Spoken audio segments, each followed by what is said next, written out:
16th, 2017.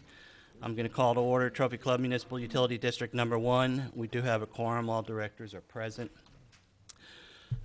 First item, citizens' comments. This is an opportunity for citizens to address the board on any matter, whether or not it is posted on the agenda. The board is not permitted to take action on or discuss any presentation made to the board at this time concerning an item not listed on the agenda. The board will hear presentations on specific agenda items prior to the board addressing those items. You may speak up to 3 minutes or the time determined by the president or presiding officer. If you want to speak under citizens' comments, there's a blue sign-up form over here that you need to fill out. Does anyone wish to speak?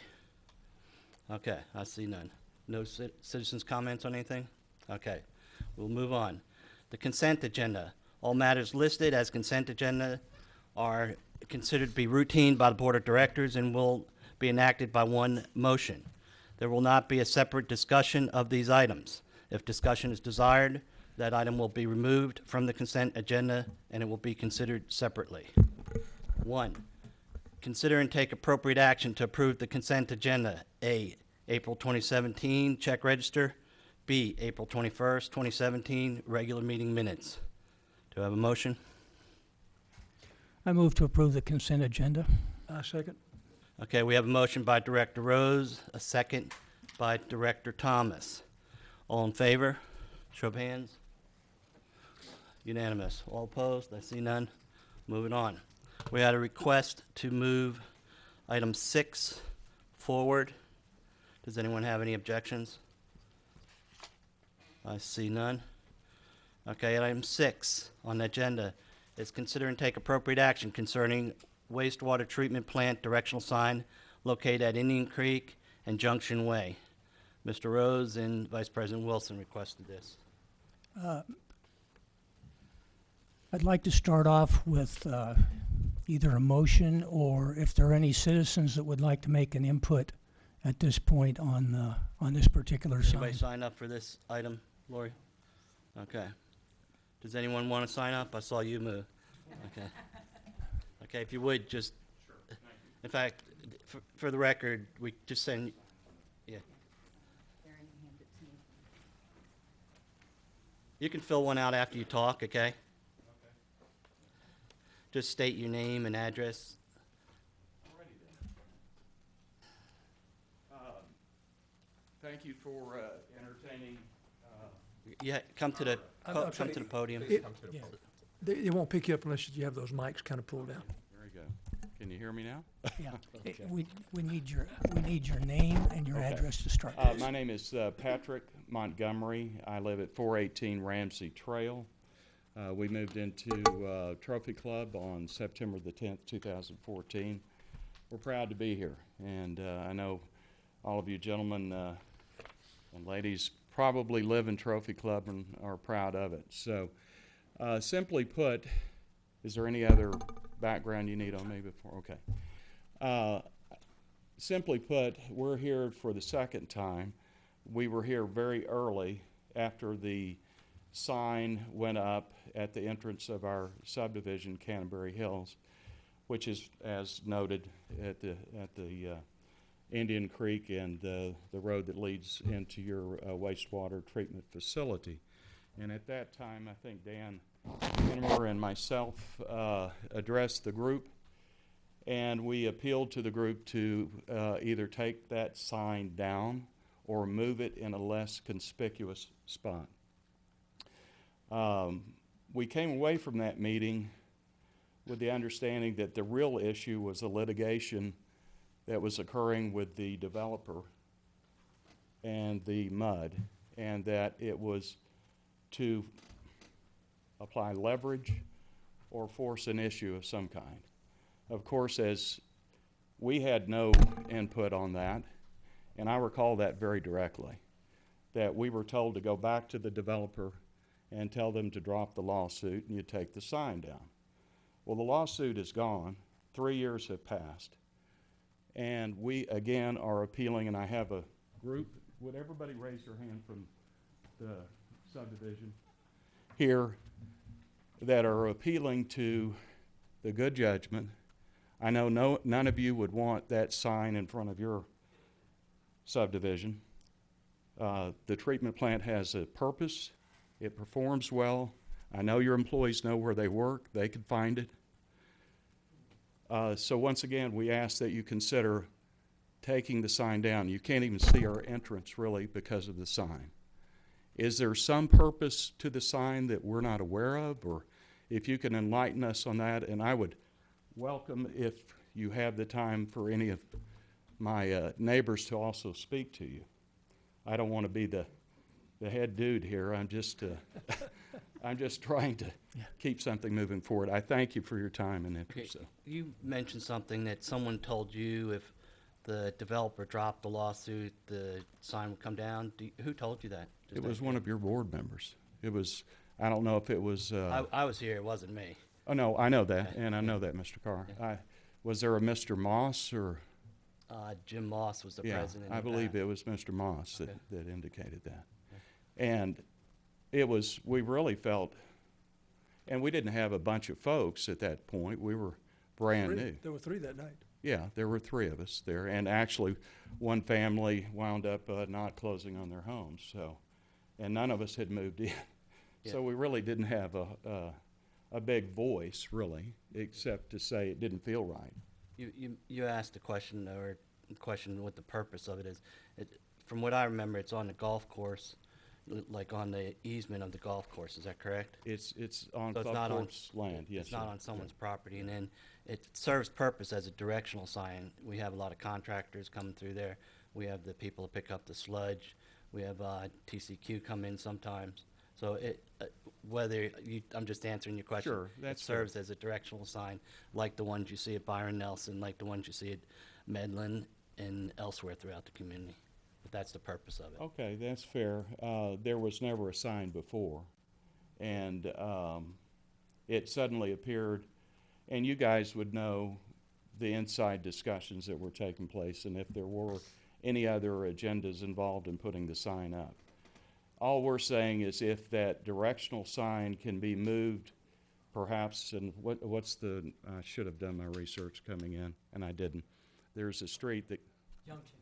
Junction Way? If there's a possibility that that sign can be repositioned in some way, anything that would take it away from being the very first impression people get of where we live. And in fact, in giving directions to people to our home, I'm always tempted to say, look for the wastewater treatment sign. And I know no one would want that. From what I remember, there's a house on the corner of Junction Way. And Well, and yeah, I there don't think is- you'd want that on your yard, would you? I'll speak after him. Okay. Okay. Yeah. Could And you fill out a piece of paper while he's, thank you.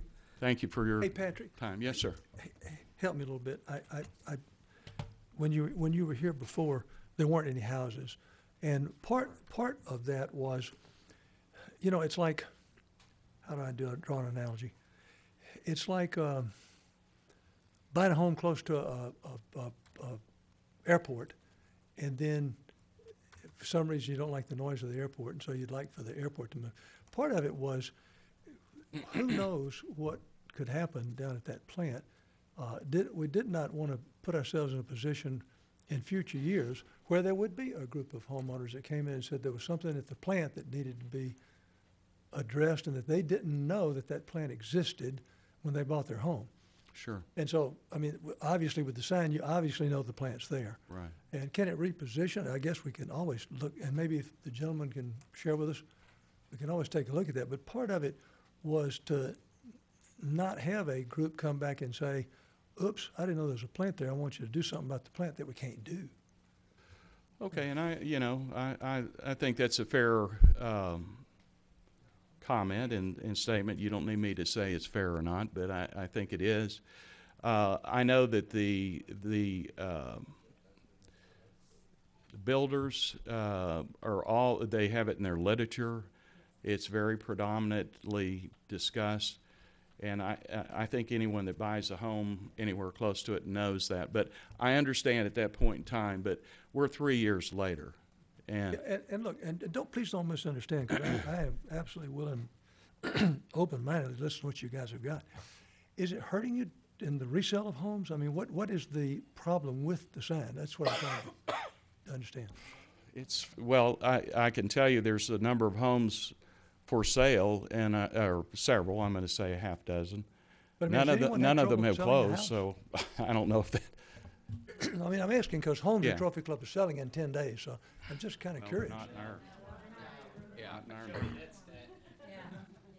Okay. And all I can say is, it is a first impression. It's right by the entrance. It's past Junction Way. Yeah, It's this way to towards the front of Trophy Club. So you were mentioning to move it towards Junction Way, that would move it more towards this the is houses, just an right? idea, just to move it to the other side of the road, perhaps, where it's not. It's across from the other Or side of the if golf maybe we course. could turn it somehow so that it's, you don't see it as you're driving down the street. I'm open to anything that would make it better. I Okay. really am. I really am. But I don't want to speak for, Okay, well, thank you very much. We have another speaker. Do you have their sheet, Lori? He's bringing it.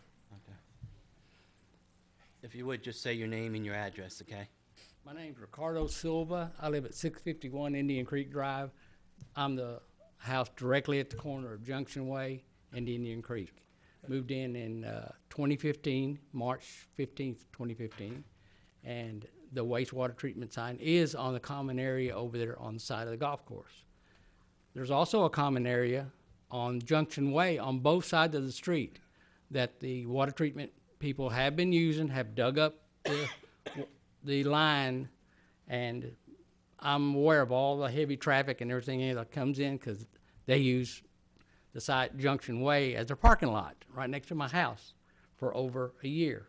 Well, I knew that the treatment plant was there when we moved in, and I expect a reasonable amount of work coming in and out.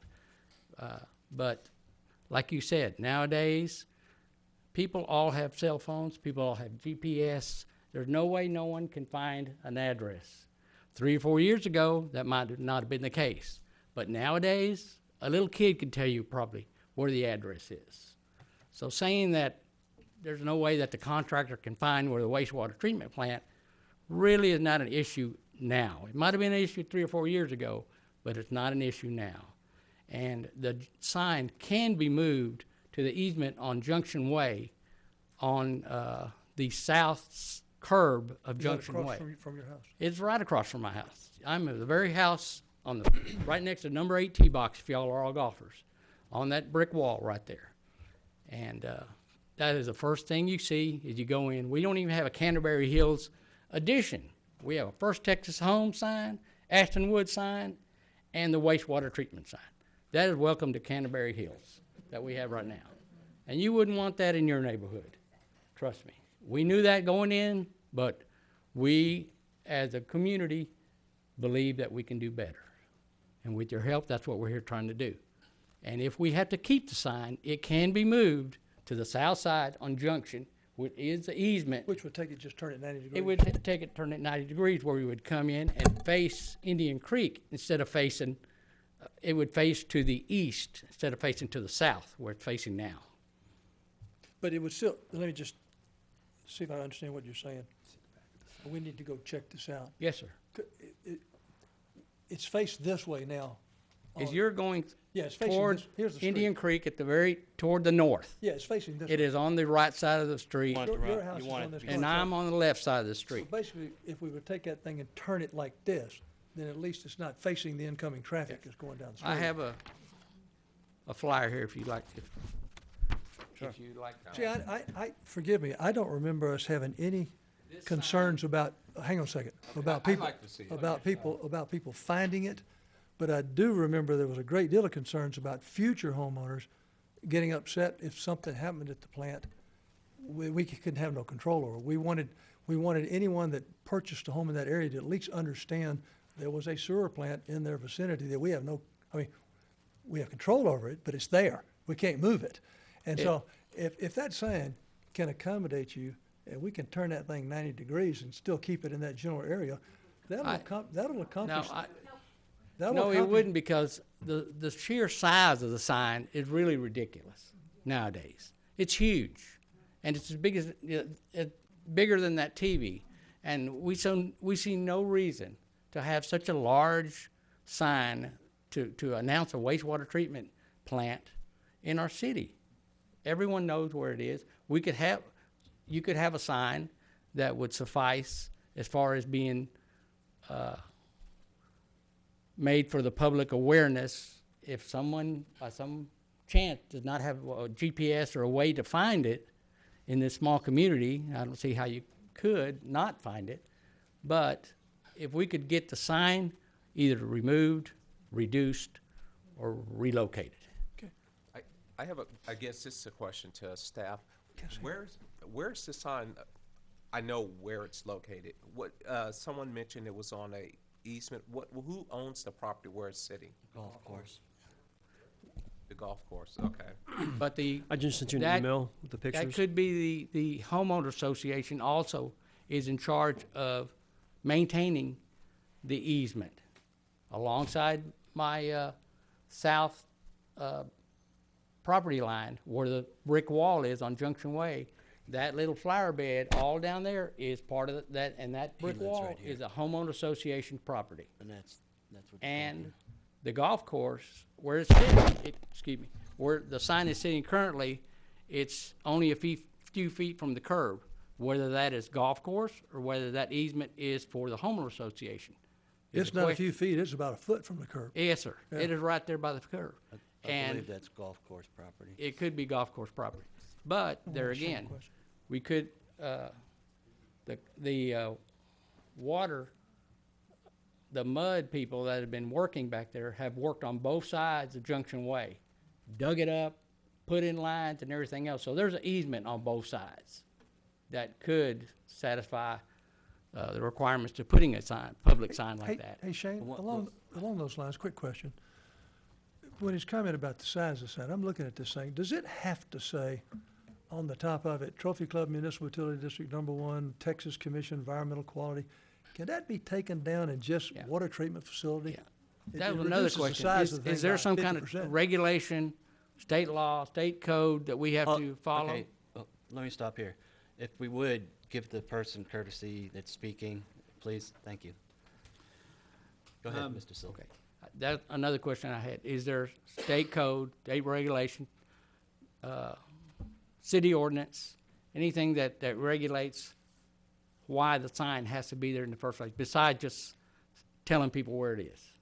Do we have any other signs that point to our properties? I know we have the water treatment plant that's behind all of those homes there. Do we have, Schools, parks, all have. I said, do we? I didn't say does any, I know there's signs all over We have- there. Superior water system Yeah, signs. Superior. Yeah. Don't we have lift station ones too? We have lift stations. Yeah, on all the gates of everybody, on all of the lift stations, the wells. I mean, even when you come into every entrance, we do have a superior water sign at every entrance also, And they're required. and they are We required. also have the irrigation signs too. Yeah. Watering. And water restrictions. No, sir, it's not. That is the only sign you will find like that in Trophy Club. Yeah, the others, I think, are white and black. Yes, they're just white and black signs, maybe 12 by 12 or 18 by 18 size, which you see at all entrances of towns and cities throughout the state. Those are common. This one's uncommon. Did you want to say something? Well, I can just, Microphone. I can just let everybody know with experience. So I've been doing this for 26 years. I've managed over 50 different plants in multiple states. One of the plants that I was an area manager for in Louisiana, we had over 34 wastewater plants just in one project that I ordered. They were small package plants, but they were still probably about the size of a railroad car and up. Every one of them a lot of them were located in neighborhoods. Every one of them had signage like this. It's not only for deliveries, you have to look at emergencies. I understand GPS, depending on GPS, sometimes your maps aren't updated. Sometimes things get a little skewed. You have to be able to have emergency response to be able to see and know where to go. The wastewater plant does sit back a little ways. We have our other maintenance buildings in the front of that. There could be other things that would come up that people would need to know and which way to turn. So, again, the size of the sign, I can't answer to that, but there does need to be directional signage and being able to have access, so. Well, And We're yours not is, opposed to directional signs. We're just talking about the size and the location. And it, like I said, if it could be moved on Junction Way, where it's not directly first thing you see going down Indian Creek, that would help greatly in the aesthetic of our neighborhood. And because we all knew that there was a waste treatment plant when we built our house on there, doesn't mean we can't try to improve it in some way. and I think, and if I understand right, when you asked about moving that to Junction Way, if I understood right, you wanted the sign turned, so you wouldn't see wastewater plant coming in. I mean, if you, We well, want it gone. I understand that, so, but, Yes. okay, so I just wanted to make sure I understood. Yeah, Put it on the gate to your facility. yeah. There's, And then you're. Yeah, then you're I legal. understand that, and that is a requirement, and that is posted on the gate, but the gate sits how many hundreds of yards back from the entrance that, like I said, for emergency personnel that might not know where to go to, and in case of emergency, need to know where to go. Did I hear? You have to come to the podium if you want to speak. we still hadn't heard an answer, a legal answer, if we are legally required, the city's legally, or the town's legally required to have such a sign of that size and magnitude and wordage. The attorney can probably answer that question. President Carr, would you like me to respond? Sure, go ahead. That can be something that can be looked into. I'm not sure if it needs to have all that language that's on there. That may help to reduce the size of the sign. For directional purposes, you might not need to have every single one of those words that are currently on there. It just seemed obsessive. Go ahead. Go ahead, Director. When I reviewed the statutes quite a while back in relation to signage, my understanding is that signage that's required, one of which is the staff's already responded to, the lift stations and the actual facilities have to be signed on the facility, and at the perimeters of the district, there is signage required. To the best of my knowledge, that sign is not required. That was our understanding also. If it had to be at the edge of the district, that could be at the city limits. Well, it'd be only in this particular instance, it would only be where the district boundaries coincide with the city limits. As I read, I'm not an attorney, but Yeah, that's what I remember reading in the statute. Well, we are asking for your consideration Okay, thank you very on this much. matter, and thank you for the time. Okay. Ne- Mr. Flynn? Can you pull the microphone down, please? Steve Flynn? Name and address, please. Name and address, Steve Flynn, 417 Ramsey. We are proud owners of a home and trophy club all of 2 weeks. Oh, by the way, we were here 3 years ago in Hogan's Glen, and we lived in Hogan's Glen for 3 years. And I got to tell you, we considered buying in Hogan's Glen again, and for a number of reasons, we decided to go to Canterbury Hills. But one of the first things we noticed, Sign, having right? been here before, Sign, was right? that thing looks awful. Why do we have to drive by that every single day? So, a couple questions. I know the guys have asked a couple questions. Mine first is on, where is it required for the sign? You talked about lift stations, right? As far as I've seen on the lift stations, the signage is right on the fence station itself. It's not, some distance away. It's right there. So we need to look at that again. And Mr. Rose, I appreciate your comments about what is required by statute, so because I'm not sure it is. And is there even permitting for that sign? Is it needed? I'm sure you guys have gone through all this, but at the end of the day, at minimum, moving it across the street to the other side, it's not going to create an awareness problem. It's not going to, it's going to help just from the visibility of where we all live. Because as I think we're all proud owners, and I think a lot of you are too. And the last point I would make is when, at some point in time, we put the entrance to Canterbury Hills, the stone entrance, the signage, which will be coming, according to the HOA, it's gonna go right there. So I'm not sure how that, where is that sign gonna be exactly, but it's gonna be there, and it's gonna be big, and it's gonna be beautiful, just like Hogan's Glen and all the other areas.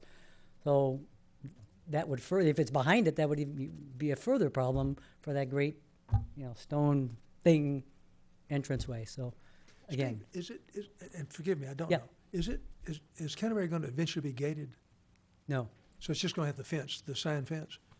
Well, no, I said a sign fence. I mean a stone entryway that Like says. a pretty entrance Canterbury- into the, Yeah, right, Canterbury Hills, that's coming. right. So, and my assumption would be it's gonna go right there as you drive up on your right-hand side of the street. That's really the only logical place it's gonna go. So, I mean, that's coming. Thank you, guys. Appreciate it. I have a motion after our last speaker. Dan? Hello, Dan at number 422 Ramsey Trail, right there in Canterbury Hills and Trophy Club. I didn't have intentions of getting up here and speaking today. I was actually just going to sit back with my new neighbors and kind of just see how this all played out.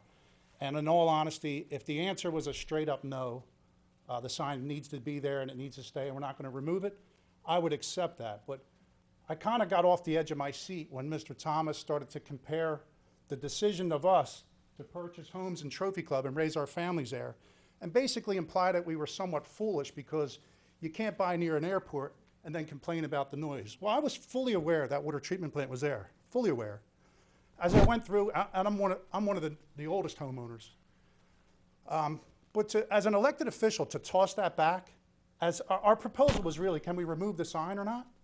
To have that kind of challenge thrown back at it, that's kind of shameful from an elected official, first off. So I'm sorry, I didn't mean that. And by the way, I absolutely am sensitive to what you're saying. I think Shane needs to go relook at that thing. By the way, we've got to find out, are there any restrictions on the signage? There may be none. We may be able to take the thing down. We don't know unless we go check it out.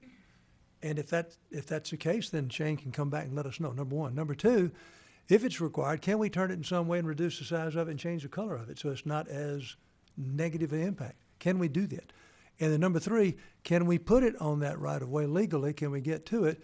And those are things that we need to go do our homework on and get back as quickly as we can and then come up with something that hopefully works for y'all. And I'm sorry. That if- should have been your response. And I'm when- sorry when- if when what I, Mr. Patrick was if up what I here. said gave you another impression, and I really apologize for that because, well, we need to look at this thing and see what we can do. There's an awful lot of you that this is affecting. We need to see what we can do to make a change. So my next question is, when the builders and developers go through planning and development and they propose the plot plans for all these developments and subdivisions, it goes through a planning and approval process and gets approved by folks of the likes of yourselves, correct? That's the The town. planning is approved by the town. Okay, so it's gone through an approval process. Yes. So along that process, we were given the okay, the builders were given the okay to build homes there. Subsequently, we go and purchase homes there. And to have hey, well, you should have known better than to buy next to a water treatment plant. A water treatment plant that has had many issues. I know Pat kind of gave kudos to good operation. I just want to, there's an opportunity here. You got 100 new homeowners in very close proximity to a water treatment plant that has continual problems. This is an opportunity to extend an olive branch to people that are right there, that can be a resource for you rather than a detriment.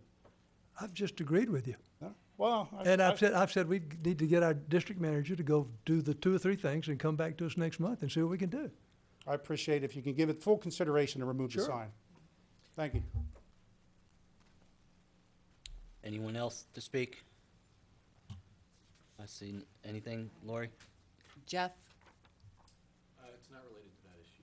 Oh, okay, sorry. Okay, you don't want to speak? No, different issue. Okay. Sorry. Okay. I see none, so Director Rose? I have a motion. I move that the general manager is directed to remove the Trophy Club Mud One sign located at Indian Creek Drive and Junction Way, and that any further location of that sign be brought back to the board for consideration. Okay, I have a motion by Director Rose to remove the sign and then to have any future consideration of a replacement of it be brought back to the board. Any future consideration, location of that sign be brought back to the board for consideration. Okay. Bill, would you, as part of your motion, do you, What? can I ask the question? Go I ahead. don't have a second. I get a second before anything. I'll second it. Okay, we have a second by Vice President Wilson. Now you can ask the question. I just want to make sure that the verbiage of your motion means we could also look at reducing, if we had to have it, we can reduce the size of it. Once that sign's pulled, then we can look at location, reduction, or whatever, would be my understanding. Motion was that then Okay, we have a motion and a second. Any further discussion? I would, be all in favor of looking at an expedited manner to see about repositioning, relocating it, whatever you want to say, and also downsizing it. If you look at some examples online, there's plenty of wastewater treatment plants that have similar signs, and without going on to Google Earth and seeing exactly where the placement and the housing is, they're more of a sign that's like at the front for superior water. They're that size. I think we need a directional sign of some sort for people going there that aren't familiar with Trophy Club. I did a Google map search.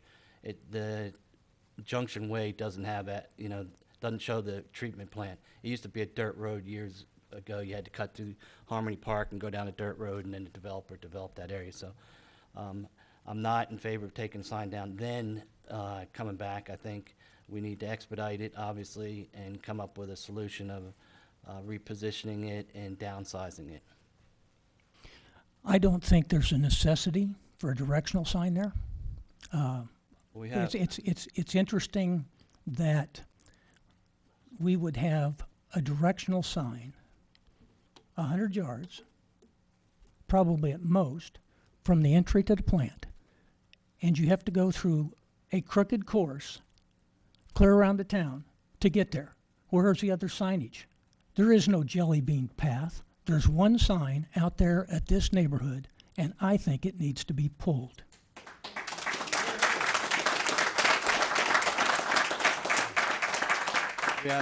we have a motion.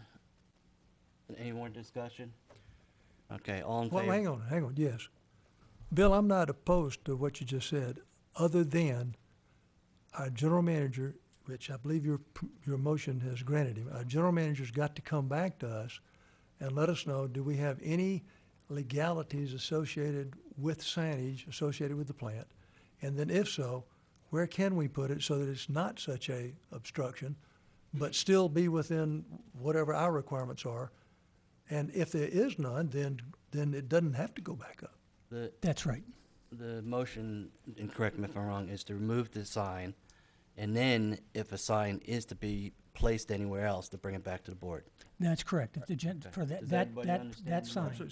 So signage, color, change signage, color, size, everything. everything is up That's to what bat. Bill's Has to motion come lets back. you do that. And to remove the sign now. Yes. Yeah. Okay, everybody understand that? Yes? You understand? You have anything? No. Okay. All in favor, show of hands. You want to say something? No, I'm just gonna vote. Okay. Show of hands, all in favor? Okay, we got Director Hayes, Director Thomas, Director Wilson, and Director Rose, and as I said, that's four, and I oppose, but for the reasons I said. I think before you take it down, you should look at what you're gonna do as other means, so it I'd passes. like to make a further motion. We You passed that one. Okay. I want to make a motion that the general manager come back at the next month's meeting with a recommendation on if we should have a sign, what size should it be, what should be the writing on it. So alternative signage. So it's only going to be down for certain for a month. So let's give Shane a chance to bring it back next month. Let's don't let it drag on forever and ever. Let's get it resolved. On next Okay, month's agenda. Okay, wait, to shorten your motion, you're basically making a motion for the general manager to come back at the next meeting for an alternative sign placement or so. Exactly what I was going to say. Okay. If required. If I'll- required. If I'll- required. Do you want to add if required? Excuse me. Okay, we're having a board meeting. If you want to speak, sign up and come to the court. But We can- please, we can- we please, can- please. We can direct, but we don't have to be disrespectful. I'm not being disrespectful. When people are talking out, when we're getting ready to make a motion, that's disrespectful to the board. That's my opinion, and I apologize if you feel that way, but we can't hear each other when people are talking in the audience. So thank you very much. Okay, we have a motion.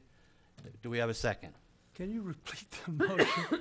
Okay, the motion by Jim Want me to Hayes. say it? Excuse me? You Yeah. want me to say Yeah, what? go ahead. General manager should come back at the next meeting with a proposal on whether we need a sign, and if we do, what should it look like? Okay. All right, I'll second that one. Okay, we have a motion by Director Hayes, a second by Director Thomas. All in favor, show of hands. I can do that. Okay. Now, Kevin, one comment. Wait, How- wait, hey, wait, just, okay. All, we have show of hands again? Okay. Unanimous, all opposed? None. Okay, now Kevin, you can speak. How can, whatever Shane comes back with, whether it's nothing, which I think that would make everybody real happy, or if we're required to do something, how can we get the word out to you folks as to what we have to do if we have to do something? How do we get it out to you? We'll be in the next meeting. Okay, if you could have some folks that can pass the word at the next meeting, that would be terrific. Okay. We're moving on. That was item number 6. Thank you for taking that up. Yeah, no problem. Back Okay. to 2. Item 2, consider it, does everyone want to leave? So they can get up and leave and reduce the noise? Okay. Thank you. And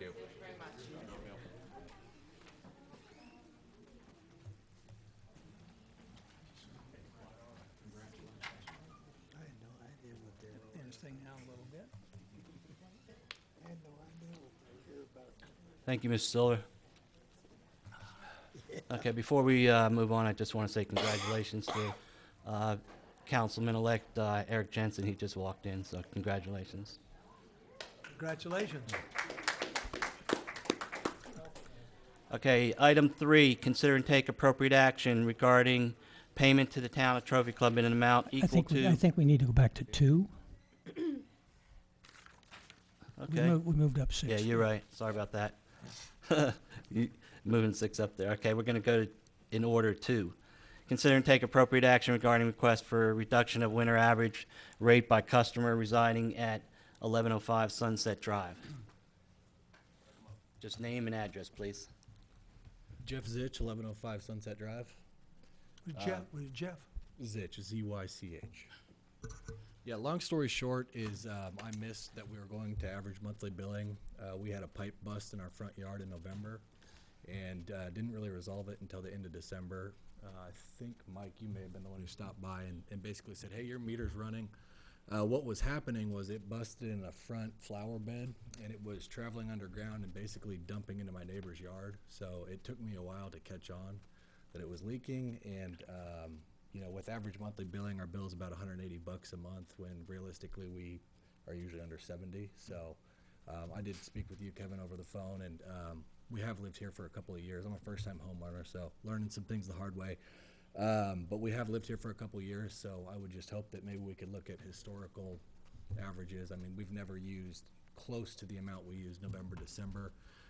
So if we could just use our last winter's average, really any other 3 months that you guys choose, I think would be really fair. But the leak is fixed, and we've got receipts and anything that you might need to see. We can. I think my wife emailed them to everyone, but. Did the MUD send you red cards that possible leak? Yes. Okay. Yeah, basically said, hey, your water meter's been running, and you know, I replaced a spigot in my backyard, and that didn't change it. I really couldn't figure out what it was. There was some foliage on the ground, and the water was running under it, and so just didn't know what was going on. And just to note, we have had 2 water main breaks in our front yard. We're right on that cul-de-sac there on Sunset Drive, and so you know, we've been told every time it gets fixed that the pipe turns there, and you know, kind of expect some problems. So we kind of thought it was that at first, and then I'm not sure who came out, but they basically said, hey, it's not on our end, it's on yours. And at that point I got American Leak Detection to hook up a CO2 tank and figure out where the ground was bubbling up. So anyway. Okay. Staff, do you want to comment? We received the email from Mrs. Zich and gave the breakdown of what happened. You have that in your packet of kind of just summarized out. So the first report was in November from the leak. Again, there was another report from Mud staff that there was a possible leak in December. The customer put a work order in on January 8th, and no leak was detected on any district water lines. Customer does not state when the leak was discovered, but stated the leak was coming from a pipe under the house and was located in the flower bed. American Leak Detection fixed the leak on January 27th, and then the customer requested the reduction for the winter averaging rates on May 9th. Yes, I missed the rebuttal period, I guess, and that was my mistake, so. And then at the bottom, we do have the averages of the average bill before the leak, the new winter averaging, and what the increase is. Yeah, on this chart, it looks like, I mean, you went from 19,000 to 33,000 in your norm. You use 5,000, 3,000, 5,000. Normally, on a new residence, the default, I think, is 7,000. Is that correct? 7,000. I mean, just eyeballing this, I mean, would you be agreeable to have the winter average in 5,000 if approved by the board? Absolutely. Okay. So, does anyone else have any questions, or does anyone want to make a motion? I'd make a Well, motion. Wait, Mr. Rose make a had his motion hand to up do for- that. Mr. Rose. I was gonna make a motion. I'm slightly lower than where you're at. And the reason, I'll talk about after I make it. I move that the winter average for 1105 Sunset Drive be adjusted to 4,000 gallons for the 2016-17 winter averaging period, and the billing for that residence be retroactively adjusted. I'll comment if I get a second. Oh, Bill, I think I see why you did I'll that. comment if I get a second. If you look at his last 3 If years, I get- 4,000 sorry. 4,000 would be his average. Okay, we have a second by Vice President Wilson. Now you can talk. When I looked at the chart below the 2-year bar graph, the number that I see moving across there pretty consistently is 4,000 gallons, and that's looking back. That's the blue is the most current year, and so I think 4,000 gallons is most appropriate. The average came to about 4,305. We So don't do thousands. Yeah. in winter Okay. average. So. Yeah, and we only bill at 1,000-gallon increments, so the 4,300 would never show us 5. Yeah, you still, The reason I think it's appropriate to do this in this particular instance is that we are dealing with a malfunction, one. We're not dealing with someone who has watered their yard and coming in and saying, oh, by the way, my bill's too much. And you did make an effort to correct the problem. Let me explain just a little bit about why we have the March 15th deadline.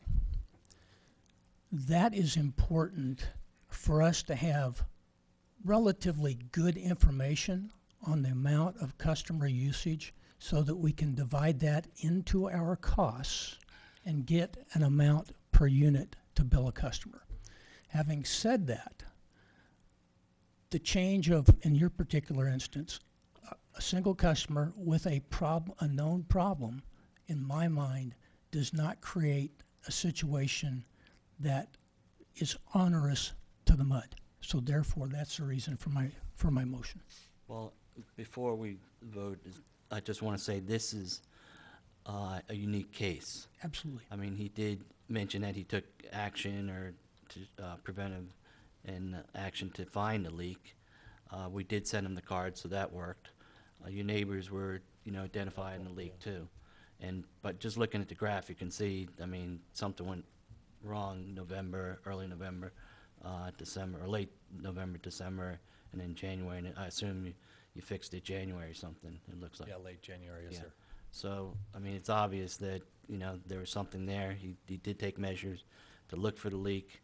So that's why I'm in favor of 4,000. What, are you gonna be 4,300? No, it would be 4,000. You only do it in 1,000-gallon increments.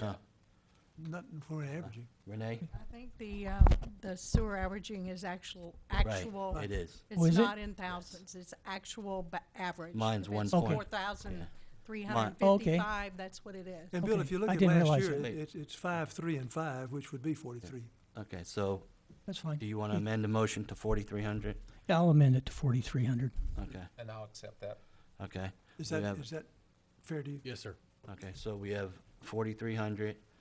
You, Vice President Wilson seconded the change. So that's what's on the table to, and then go back for the month starting April 1st and credit his account for the higher amount. Is that correct? That's correct.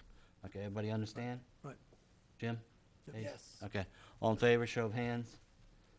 Okay, unanimous. All opposed? I see none. It passes. Thank you very much. Jeff, Okay, thanks nice for talking bringing that with to you. us. Okay.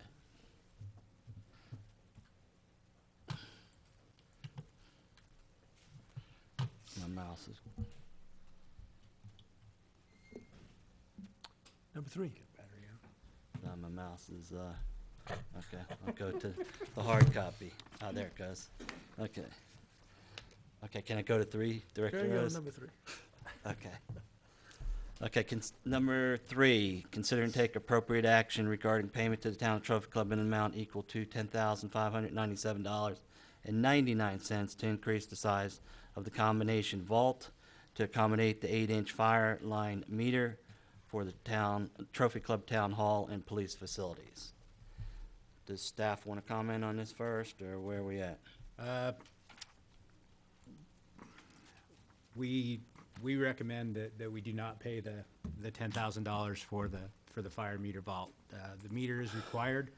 The board directed, took the action to pay for the town's meter. There was no action ever talked about the vault. From the beginning of this project, this meter was required along with the vault, and the decision was not made until our March meeting, where that was decided that the MUD would pay for the meter. This is an additional cost for the vault to house this meter. Okay, back in, was it February that we did this? And It would have been December's meeting. no, I think it was after that, but I remember the motion. Okay, so are you talking when Okay. it was tabled and? Yeah, when the Okay. motion was made. Okay, the point being is at that time, there's a statement, I think Director Rose stated that the Town Trophy Club is a government entity as well as schools, and if the meter's not on the schools, he would be inclined not to require the town. Mike, is that, there may not be one because it was grandfathered, but if a new school is built today, wouldn't they be required to have a fire meter? They would be required to. Okay. And then what we waived was the impact fee earlier, is that correct? No, there's No. no impact. I to mean, fire on lines. the It was deposit we waived. Earlier, Waive the yeah. deposit, and then we waive the cost of the 8-inch meter. And with the motion that was made by motion made by Director Hayes, second by me, to grant a waiver to the town that installation of the meter be required by the town and trophy club for the town hall and the cost. So that failed 2-3, and then I think Director Wilson, you made a motion, and second by Director Rose, to grant an exception to the town, a trophy club, for 8-inch meter deposit in the amount of $5,361.62. That was the amount that was agreed to and voted, and it passed 3-2 with Director Hayes and myself voting no.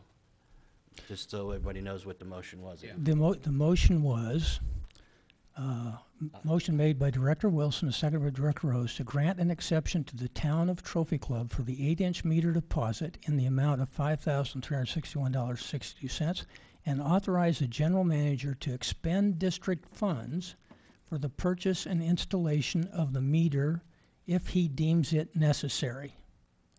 Right. that's the So the point. purchase and installation of the meter. Now, when I go back up, if I can continue here, I have a question on the cost.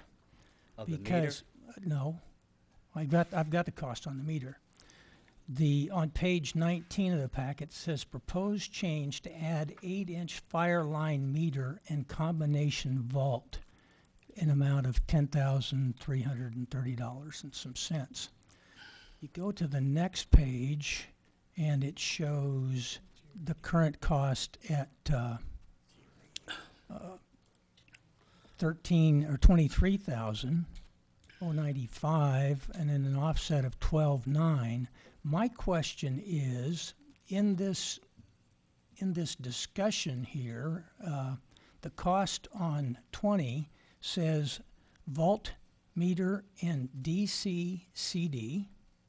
So the question becomes, is the additional cost $10,176, or between $10,330 and $5,300?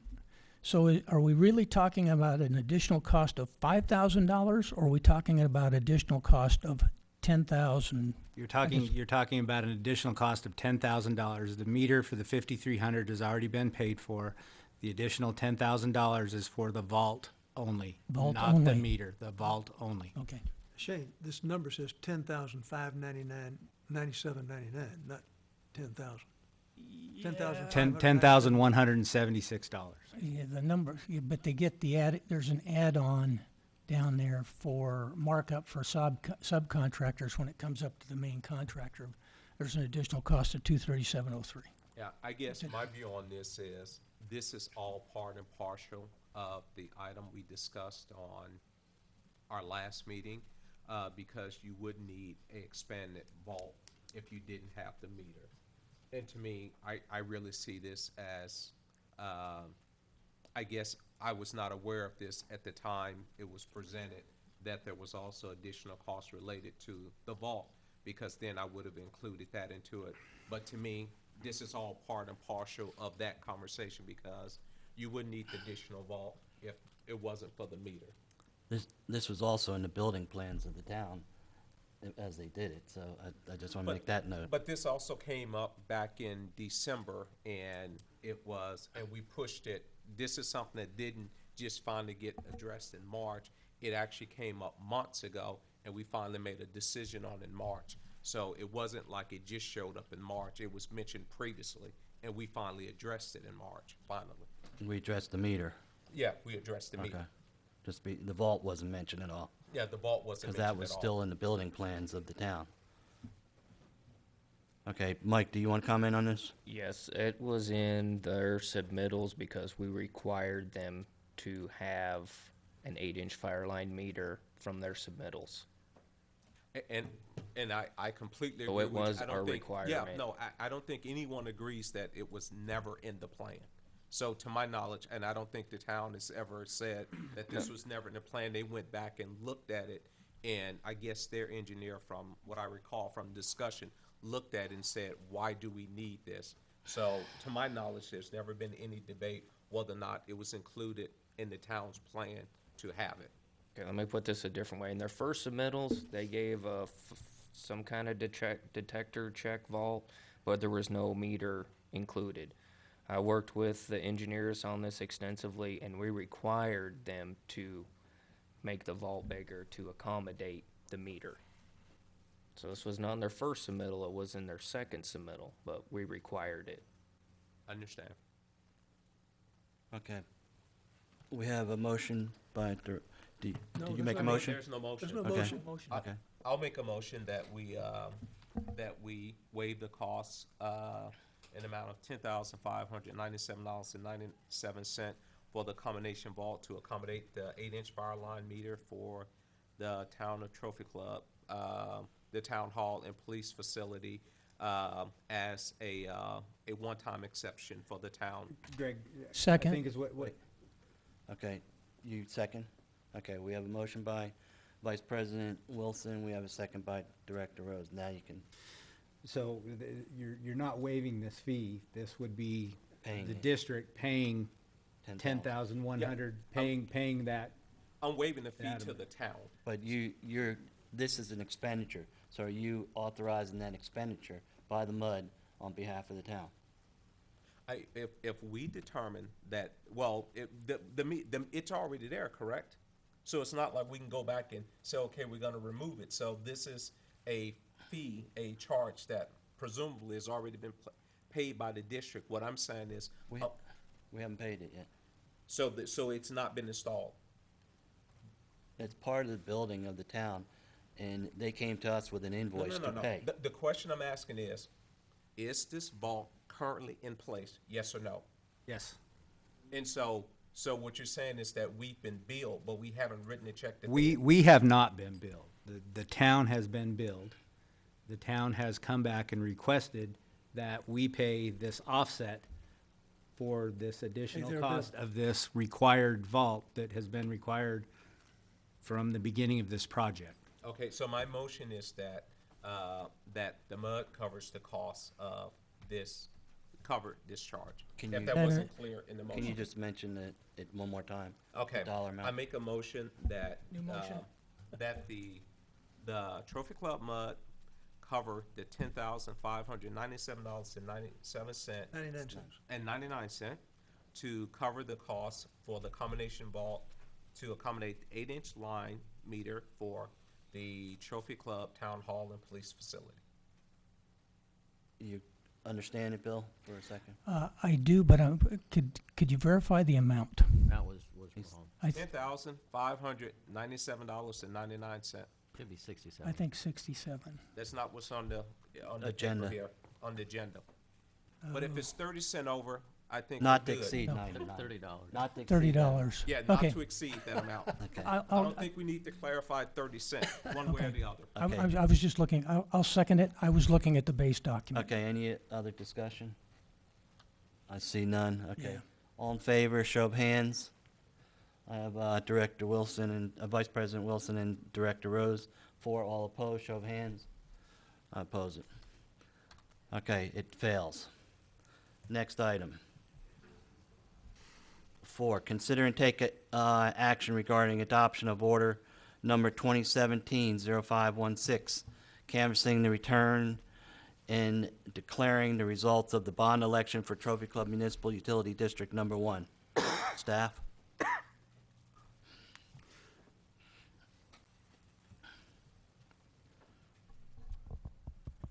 We, Laura, do you have You have the anything? order. The order should be on here. Okay, so we have the canvas results. And they are on the order itself. We had 324 vote for the proposition and 733 vote against the tax bonds. Can you say the page for the numbers? Page 23 in the packet. 23 of the packet. Yeah, I know it. Oh, right. I just, So so you're if someone's scrolling. looking, yeah, now I'm looking at the order. Okay, does Page everyone, 23. Put it 23. does anyone have any questions? I have a comment I'd like to make if I could at this point. Sure. I'd like to thank the MUD voters, to all those who supported the Vote No campaign by placing signs, reading literature, forwarding emails, and talking with their friends and neighbors about this bond issue. Thank you. To citizens for strong leadership of Trophy Club, for recognizing the importance of the bond issue and providing communications to the voters. Thank you. To the 94.74% of the Tarrant County voters and the 68.4% of the Denton County voters who were able to sort their way through alternate facts and then vote no for a win-win, thank you. Gentlemen, from my perspective, the overwhelming rejection of this bond is a clear repudiation of the old MUD's business model to the extent that that model is based on taxing or charging for services and products when they're not provided. Okay, The I'm gonna, message, Mr. I Rose. have one more sentence. No, I'm gonna stop you. Try to refrain from making comments about anyone or any director. Okay. That's in the policies, okay? Thank you. The message this bond sends duplicates the 2016 election and the rate appeal filing. That message is very clear. The vast majority of our voters expect honesty, transparency, and fairness to emanate from the MUD in all of its dealings. Once again, a big thank you to all of our voters. Thank you for your time. Thank you. Okay, anyone have any other comments or motions?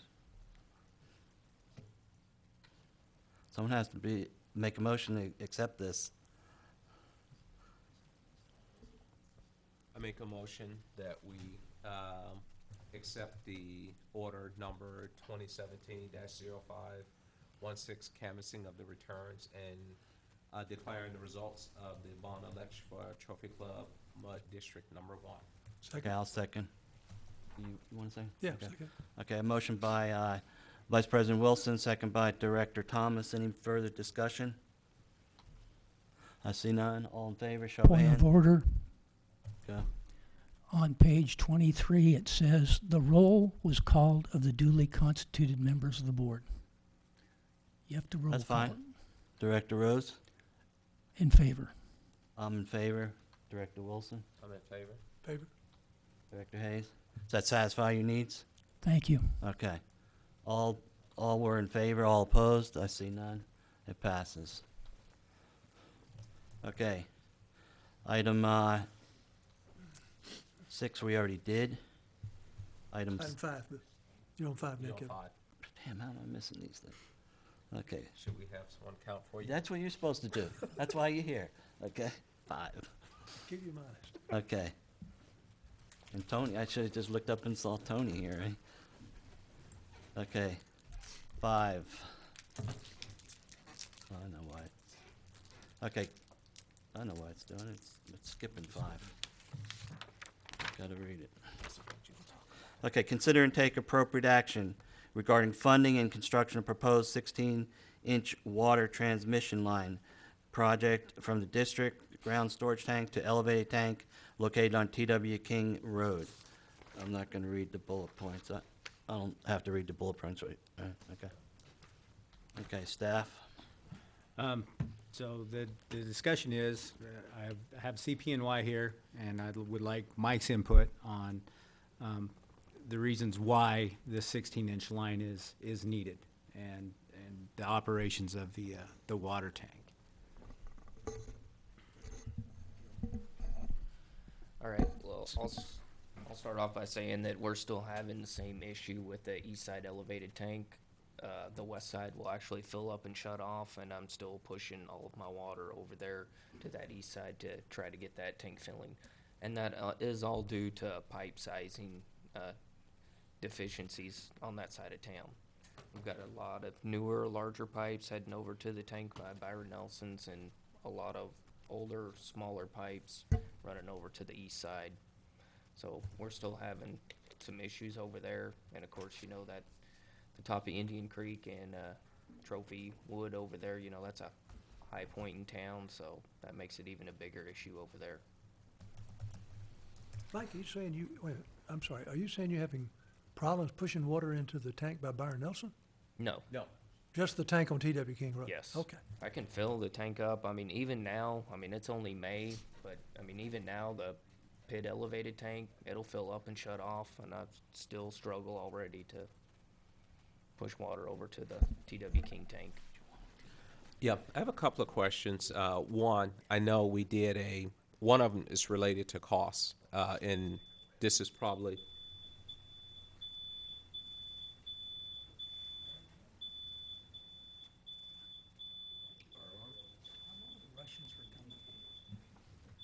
No. We're sure it's exit fire alarm.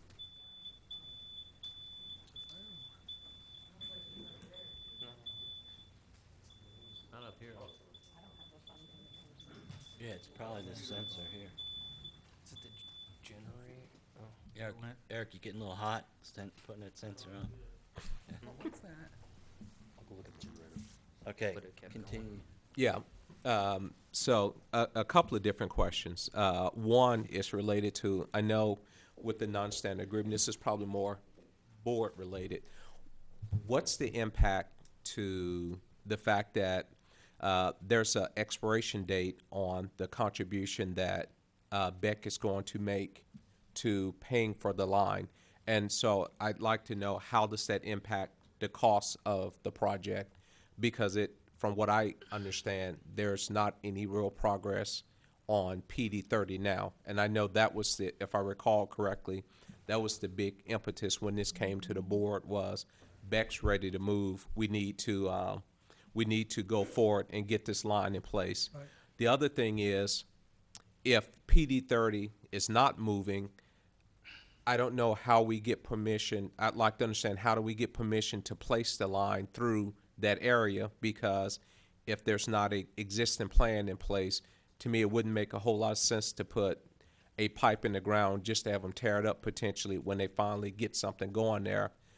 The other thing I understand is we were only gonna build it to a certain place, and then he was gonna build this piece, and then it was gonna go to the other side. I think we have some structural engineering issues to where this would be problematic to do. And the really big question is it to the point to where now, one other thing, what would it cost, what's the impact if we had to go completely around PD 30 to build the line? What would that do to our costs? And the final question is this something that we can just simply wait until we get greater clarity what's going to happen with PD 30? I realize that that's kind of a fourfold question, but I think those are really the four key questions that we have to consider as we address this. Okay, I can address a lot of those, and maybe Keevan or Gil can help me out here too. The bond that we went out for was for the whole line, including running through PD 30, correct? Okay. So the bond was actually to run it all the way through PD 30. We weren't necessarily putting those costs in there just in case something, like this does come up. But Mike, that was, PD 30 was giving us permission to go through their property. What he's saying is, what do you have, if you have to go around their True, property? we may have to do, maybe look at a few easements. I know there's a big right-of-way up front, a TxDOT right-of-way that we were planning on using along that area on the service road already. So there may be a little bit of easement acquisition maybe up front there. That's something that we would just have to dig into a little bit further. As far as time frame goes, even if we started tomorrow, we're still, I don't know, maybe Keevan can give us a time frame, maybe 2 years out before that line's completed? Probably just a year, maybe just a year out for that line. So, I mean, even if we start now, we're still, a year out before that line's probably Keevan gonna or even Gil, be in could you come service. up, because I'm sure we'll have questions for Yeah, either one. I've got routing questions. On the demand, I mean, PD 30 wasn't the main purpose of the line. The PD 30 would draw demand off the line. The purpose of it was to maintain pressure to the east side. Is that correct? Correct. That was Okay. shown in the hydraulic model. Yeah, there were really two reasons for that line. One was you can't utilize your west tank and the east tank because the restrictions to the flow to the east tank is too restricted. Like Mike tried to explain, when he runs his pumps, he'll fill the west tank, and it has to close in order for the east tank to fill. And so for that time period, you're not using your west tank at all. You're maintaining all the pressure in the system off the pumps. So really, you got an imbalance on those tanks. And this line will relieve that imbalance so he could use them properly. But also, it also addresses the future pressures on the east side are going to be too low when you get your higher demands. And so this line will alleviate that also. So the question is not, we can wait till PD 30, because it really doesn't have an impact on. Well, if operationally, you really need it today. For pressure on the east side, you don't really need it today, but for operations, you do, in order to operate your tanks correctly. Okay. And it was the number one priority in our recommendations in the report. Director Rose? Gil, I have a couple of questions. First of all, and you weren't here the last time this particular issue come up, so I'll ask you the question. And I tried to find the chart again in my computer, and I was unable to. But there is a chart that I think came from you that shows the pressure, or not the pressure, the level in the east elevated tank, currently and in the future, both without and with the change. One of the things that shows up in that is when the line is installed, the decrease in the east elevated tank isn't as great. In other words, you're keeping the tank fuller. But there seems to be an anomaly because the west tank elevation indicates on that chart that it goes down a little bit. Can you explain that? Yeah, the chart, and we can pull it up if you want to look at it on the screen, but the chart shows what happens to the elevation in both of your tanks as you go through a 24-hour period. Okay, And as you hit your peak demand, both tanks go down. yes. The problem is without the additional improvements to the east tank will empty. Yes, well, I understand that, but my point is with the line in place, the future with the line in place, we're keeping the east tank at a higher level, but the west tank shows a small decrease. Is that due to a pumping issue? You're going to be sending more water to the east as opposed to now it's all forced to the west. Okay, so there's But not it's- only, but just- it's- there's, But it's a net good. I mean, the yeah, well, west- I get that net good, but my question is what's driving that little deviation in the diagram, or is what I would call an unexpected showing there. Is it difference Is in it, level is of- it, is it, is it, is Other it, than your water is, the water that you're pumping is going to be more is going to go to the east than it was prior. That's Okay. going to reduce what goes to the west, so that may be the dip you're talking okay, about. so that, yeah, so my question is along with this line, should we be long-range considering increasing the size of a pump in order to bring that up? Well, your pumps will be upsized, one per year or one every couple Okay. of years or whatever's required. That was the plan. So you will need increased capacity of your pumps as your demand goes up. Yes, But today, even if you don't need a pump and the line. I mean, you need the line for one reason, you need a pump for a different reason. okay. The next question I've got is, looking back at some of the diagrams, there seemed to be an initial line route diagram. So I'd like to understand exactly what the route is. The initial line route diagram went down Indian Creek and then went across the east side of PD 30 and then up to 114. A subsequent diagram shows it coming around the west side of PD 30, up Trophy Club Drive out to 114, and then down. Right. And then we had discussions about going through PD 30. Now, the first line, now I understand costs are going to vary over time. So the first one was for $1.8 million. We're currently looking at 2.42. Does that 2.42 take us around the property? Or is that what's required if we just go through the property and there would be additional cost to go around the property? Let me kind of run through it. The first example was just upsizing the existing line that runs down Indian Creek. And that was actually, it's a 14-inch now.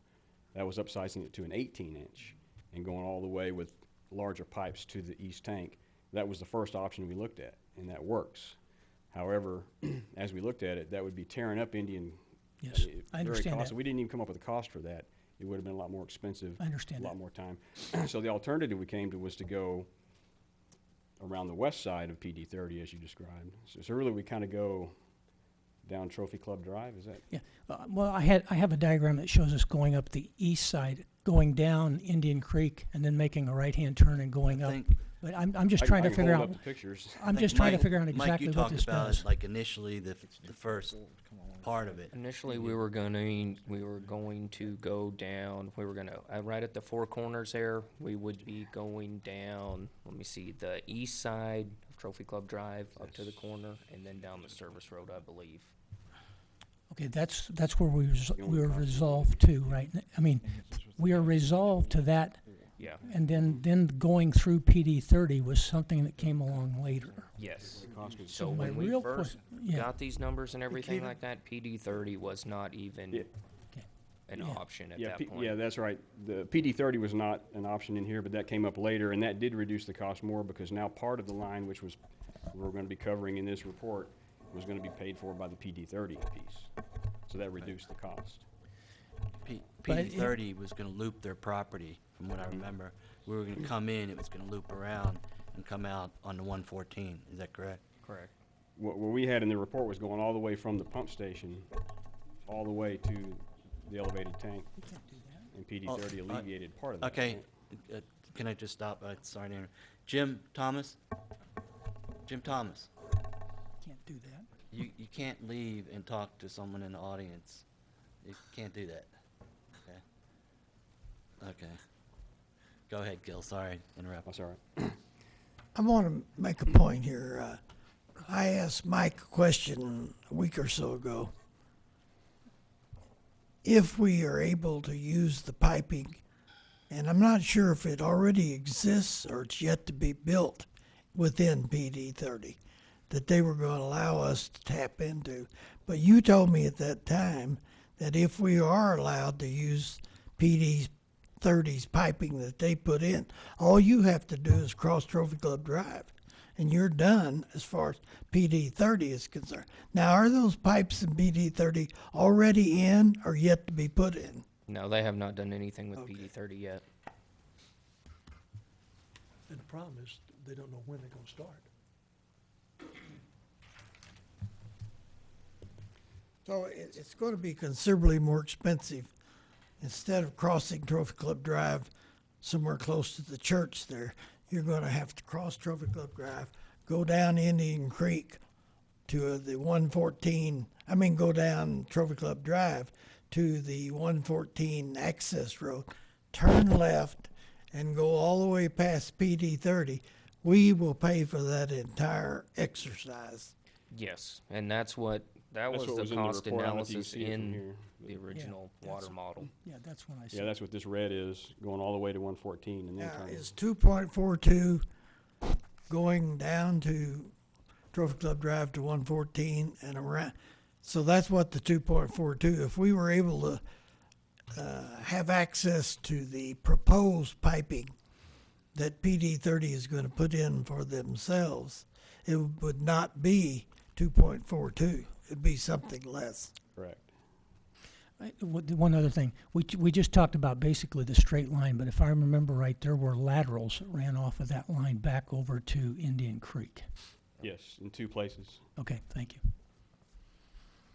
Did you get your And just so question? I want to make sure everybody knows, once that pit elevated tank shuts off, that's 500,000 gallons of water right there that we don't have access to use because that tank is shut off. So now with the pumps, I'm pressuring the whole distribution system and trying to fill up the east elevated tank. Mike, I got a question for the two Because of you. if And- that wait, tank but- doesn't In shut the off, original, hang Wait, on a second. wait. In- Okay, Director if Rose that has tank the doesn't data. shut off, I'll just overrun it. Okay. They'll start dumping out on the ground. Okay, I need to back up because I understand what you're saying. You said when that tank shuts off, you pressurize everything with the pump. You're putting in water. Correct. So when the tank shuts off, water still comes out of the bottom of the tank going to the users. No? No. That tank is isolated at that point. You have to isolate it, or he would keep filling it and he would overflow. Well, I understand shutting off going in the top. I think it's just Oh, one wait a pipe. minute. One pipe Single- is in and out. Exactly. I forgot. Thank you. Great. Mike, Kim, Great. Okay, Director Thomas. I have a question for you, and I don't think we've ever asked this one. If I recall back in the hydraulic model design, the issue was we only had a spot up here close to where we are and another spot around close to the sewer plant where there was an 8-inch pipe that connected basically the east side to the west side. And now that was the problem with getting water back and forth, is we didn't have the pipe width to do it. So the question I've got is, have we ever thought about looking at what it would take to put in a bigger pipe so that you can move water back and forth more Well, and okay. get rid of the restriction between the two? I don't think that that's such a restriction. We have a pipe running from Trophy Club Park over to the backside of Skyline that we put in to loop that area. It's not so much of a pressure issue, but probably to try to go back and convince the Corps that we need to put another pipe in at this point is probably not gonna happen. The only reason we got that pipe in the first place is so we could provide water for tree mitigation when the Gaylord Texan was built. And my guess is if you went back there to them today and said, we want to come across your property, they probably would not let Well, Mike, you. I'm not trying to say a specific spot on the ground. What I'm saying is, I don't know that we've ever looked at, do we have a way to enlarge the connections between east and west so that we could move water? Are you talking about the 8-inch line that's north? Actually, I'm talking about I mean, I don't know if you can yes. see this from there, but up here in the north, there's an 8-inch line that connects up here. Is that what If you're you- talking about? If you go back in your little drawings of all the pipes that exist, there were 2 spots to move water from east to west, basically, and they were, if I recall, they were both 8-inch pipes. Only question I'm asking is, have we ever looked at changing our infrastructure such that we could move water back and forth from east to west without those restrictions? That's really what this 16-inch line will do. No, the 16-inch only buys you the ability to keep the east side Well, full. when you come out of your pump station, all you have is a T, and your water goes 2 ways, east and west, and it's gonna go path of least resistance. So when you put in that, that's really your connection. You're not gonna feed water to the east and then have it reroute and come back to the west. I mean, that really won't work very well. What you do, as you come out of your pump station, you need to feed both east and west simultaneously, equally, or as they need. So when a tank goes down and we have to do our maintenance on every so many years, we will keep the pressure up using our pumps? We only drain one tank at a time. When we do it in the wintertime, when we utilize the other tank that's But still I in mean, for service. pressurization, we then use the pumps to keep pressurization if we have a fire? Yes. But we're still running an elevated tank at that time too. We never take both the tanks down at the same time. No, Mike, all I'm asking is, you got 500,000 over there and you got, what, 350 over here, or whatever the. 400. 400, all right.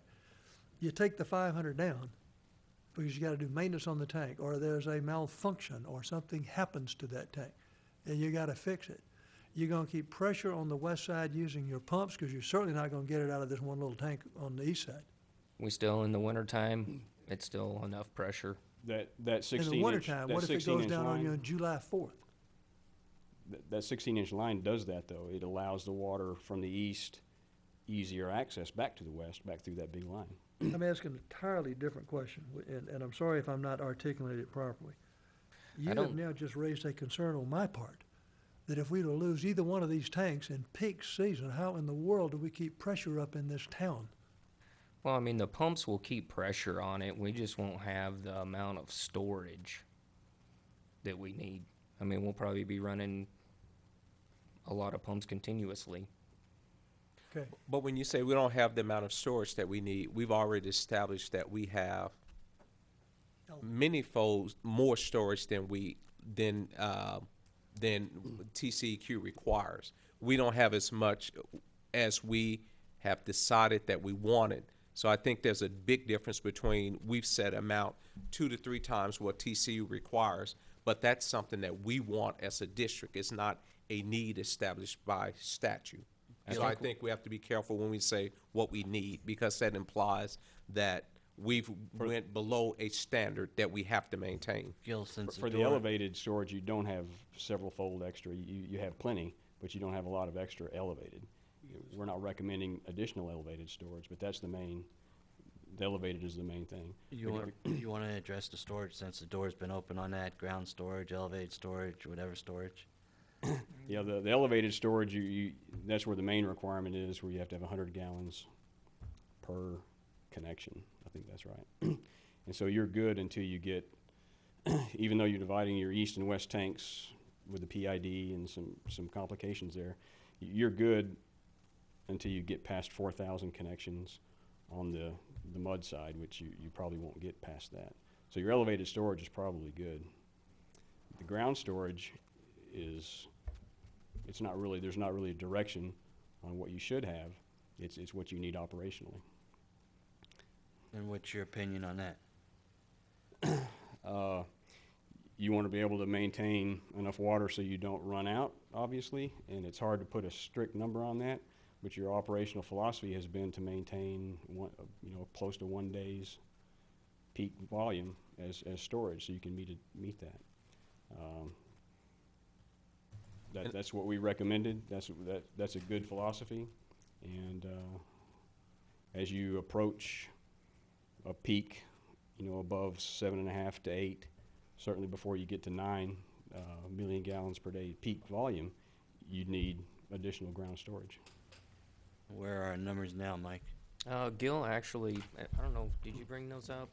Gil actually did a curve This isn't really the. he's had so far just in May, that I thought was pretty interesting.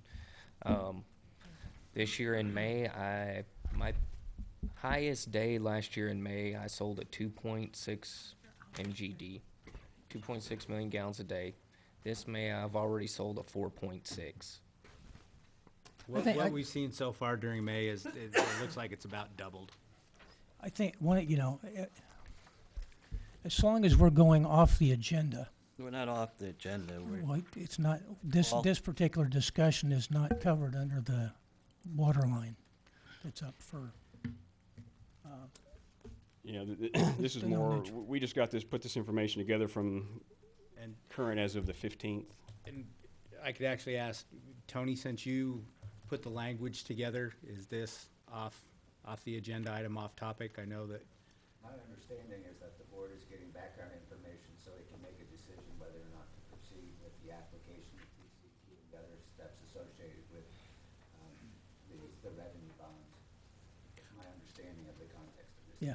Okay, and to that extent, how does a ground storage tank impact whether or not we do a line, east line?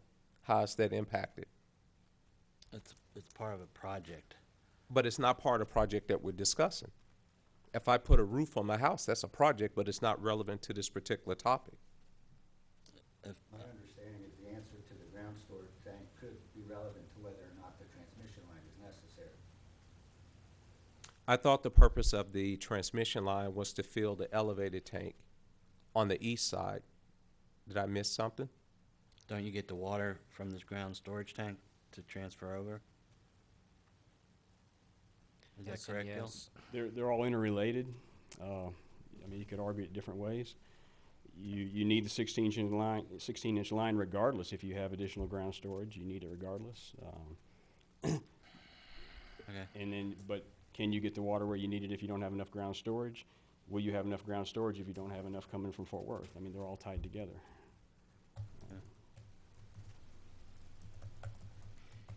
Does that answer your question? No, because it is, can we get a ground storage tank including the 2.4 million? No, but you have to look at the big picture. You don't be narrow-minded when you're looking at something. Oh, that's The that's more- this board specially narrow-mindedness. Well, The more immediate priority would be the 16-inch line. You would need that more urgently than you need the ground storage tank. did you get all your questions answered? You four that you had? Well, Do I you have more? think the one that I wasn't quite sure on, so you mentioned right now, when do we run into issues with the east tank emptying? How frequent of occurrence is that, or is it something that happens rather frequently? I just don't recall that discussion. You may have covered previously. Right now, almost pretty much daily, a couple times a day. Runs empty? No. I thought he was talking about when we have issues. No. How frequently does that occur? What? Does- The east tank emptying. The situation you described is Well, we that never we don't let it have empty. The situation that happens every day is the west tank gets full and you have to shut it off in order to keep the east tank full. That's the situation. that happens. Yeah. No. I understand that piece, but I thought we were. So right now, we have the ability to keep the pressure up, but we just have to pump constantly in order to keep the pressure up on the east side. It's more of a struggle. Once that west tank fills up and shuts off, it's a very big struggle to keep pressure on everything and fill that east side tank.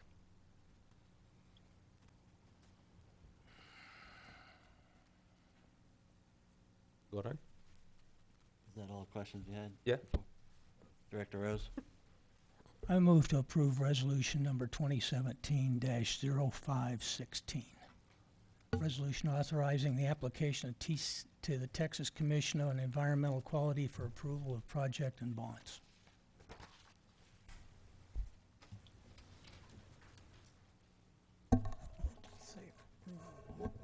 I'm sorry, can you repeat that? I move to approve resolution, it's on page 30. I move to approve resolution number 2017-0516, a resolution authorizing application to the Texas Commission on Environmental Quality for approval of project and bonds. And I will state that the bond amount is up to $2,420,000 in revenue bonds. Do I have a second?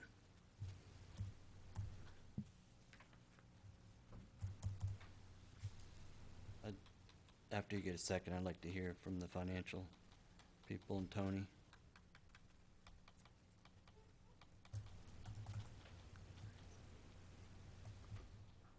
Any second? I see none, so we're gonna move on. Do you, Andrew or Tony, do you wanna? For the sake of discussing the fiscal impact of a revenue bond, we've talked at length in the bond election process about what the impact and cost would be of this $2.42 million on the INS fund. Looking at our utility fund as a different impact. And to go over this analysis, I know you've looked at it. I'll direct you to that bottom right corner, that table homeowner impact. That is not the impact that we would see as a result of issuing this bond over the rate structure that we currently have in place. This would be going out into subsequent years. So as we walk through this analysis, it'll make a little bit more sense. You can see starting from left to right, we've got our fiscal year ending 2016, which is what these revenues are based upon. These are revenues associated with the utility fund, and then we've backed out tax-related revenues and expenditures related to the fire department and any other tax-supported activities. Revenues over expenditures produces an available for debt service amount of $1,192,000, and that, again, that's for fiscal 16. We don't have fiscal 17, obviously. We haven't ended the year. And we've taken those same revenues and expenditures and projected them out without any escalation for added numbers of connections that we would see through growth of the community and so on, and also applying that same methodology to the expenditures. To the right of that available for debt service number of $1,192,000, you can see our existing debt. That includes up to the last revenue bonds that we approved, those SWIFT bonds last year. And you can see that our bond payment in fiscal 17, $836,000. So you can see that we have more money available for debt service than we currently have debt service. So that leaves us with a capacity to issue revenue bonds without having to increase our water and sewer rates. Now, if you'll remember going back to the issuance of those SWIFT bonds, we have lots of other projects that are slated into the utility system that will ultimately lead to water and sewer rate increases over the coming years as we borrow for those projects. This $2.42 million, though, could be issued and paid for from revenues of the utility system, again, based upon the current rate structure. You can see the principal and interest of this $2.42 million folded in there for total debt service right around $1.85 million, $1.085 million for the next 20 years. And then on the far right side, that coverage, we can't have bonds outstanding that brings we have to maintain a certain level of our net revenues over our expenditures of 1.1 times. And so that calculation you see on the far right side is showing us that we do have the coverage to issue those bonds and that we do pass the additional bonds test. Again, there was another set of analysis as we went through the SWIFT bond and looking at those other projects, which this was not considered at that time, that will ultimately lead to rate increases on this utility fund side. But for the sake of issuing $2.42 million, you could do so, assuming that the fiscal 2017 numbers are at least what we're looking at, similar results for fiscal 2016. And then again, for issuing revenue bonds, we will have to go through the TCEQ, which is obviously the motion you're considering here this evening. How long does it take for TCQ approval? I've seen anywhere on the short end, maybe 3 months. Not sure what, Tony, your experience is. If the district pursued an expedited application, it would be approximately 90 days. It's going to take your engineering consultant some time to prepare that application, though. But it's either 60 or 90 days, depending on the expedited review process taken. And then maybe And the another duration if it's not expedited, please? Okay, Do you have any other questions? I do. To be clear, on this particular page, down in the lower right-hand corner, when you talked about this when you started out, this monthly impact, this 4216, that's based on the existing debt or the existing debt plus new debt? It considers that you could, what the impact would be if you were to completely minimize your water and sewer rate structure to a bare minimum, which is less than it would be now. That incremental increase to support these bonds is $40 a year. It's a misleading table, which is why I'm trying to divert your attention away from that. I think I could have done a better job of putting that on paper. It gives a misleading sense that you would have a revenue. You would have to generate additional revenues to pay for this. That's not the case. Okay. And the second page, just to go over it, is another set of assumptions, again, that we have not worked into this, but just for the complete transparency, looking at what those the number of connection growth might be as developments continue, we add more customers over time. One of the ways that, and again, what's on paper on page one is what I would call the most conservative approach to looking at the feasibility and the fiscal impact of this bond. As we get more connections, that'll obviously mean more revenue. It will incrementally mean more expenditures, which we're not considering, but we have started to look at, with the help of staff, and I believe the city had some input on this perhaps as well, when, again, going back to the growth of these subdivisions, what may or may not come to pass, an idea of what the number of connections growth might be over the next 5 or 6 years. Did you, or did the MUD numbers compensate for commercial or just residential? Not to my knowledge. I believe these are just residential connections. Yeah, because I can't be sure those were just, the numbers were Yeah, dictated. because obviously a commercial is going to pull more water revenue than a residential. And that none of this has been considered into the fiscal, or the financial analysis that we've done, simply just looking at number of connections. Okay, because Okay. personally, I don't see 150 new connections that far out in the future based on Why I want to make you all aware of what the available assumptions plots are, left. and they Yeah. can always be changed. Director Thomas, you have the floor. Mike, today, how many connections are in place? That are in place. 4670 or something like that. Yeah, Yeah. like 4,700. Oh, wait, let me ask you. I'll It's on the tell you chart. real quick. If you look in the First page of packet, the packet. you can.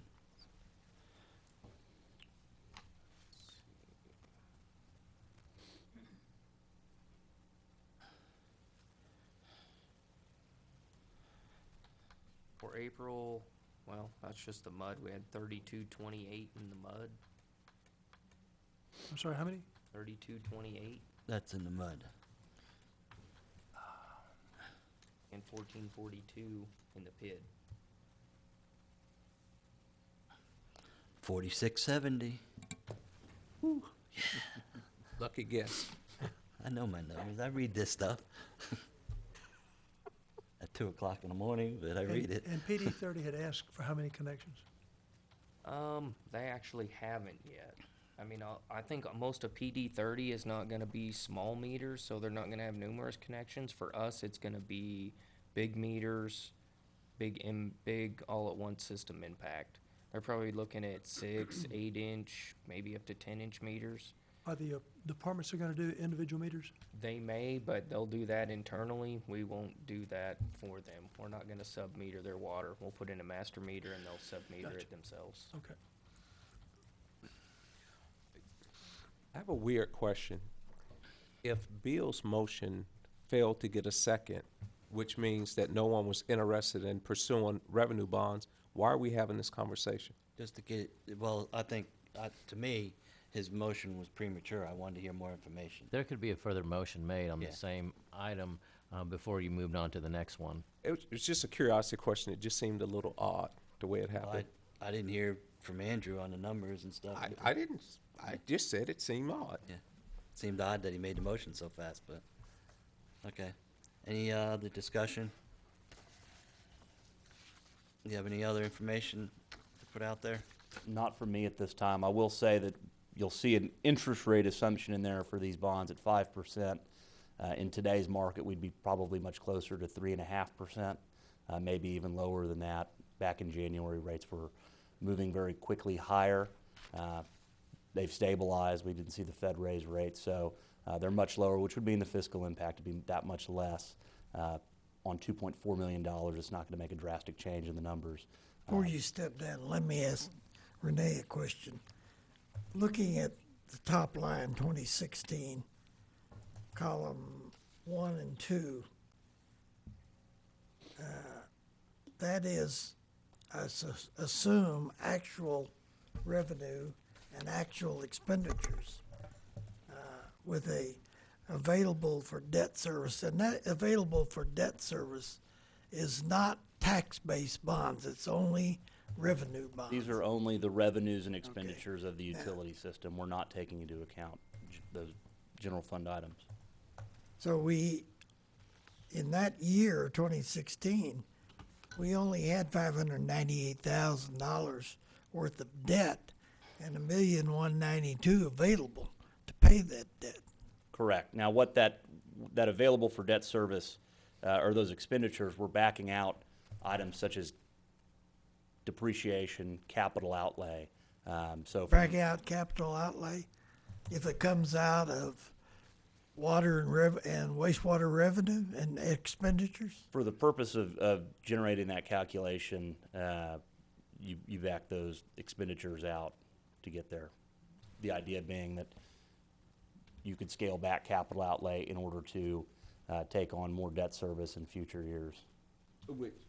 I'm sorry, I'll let him finish. Driven by GASB accounting rules.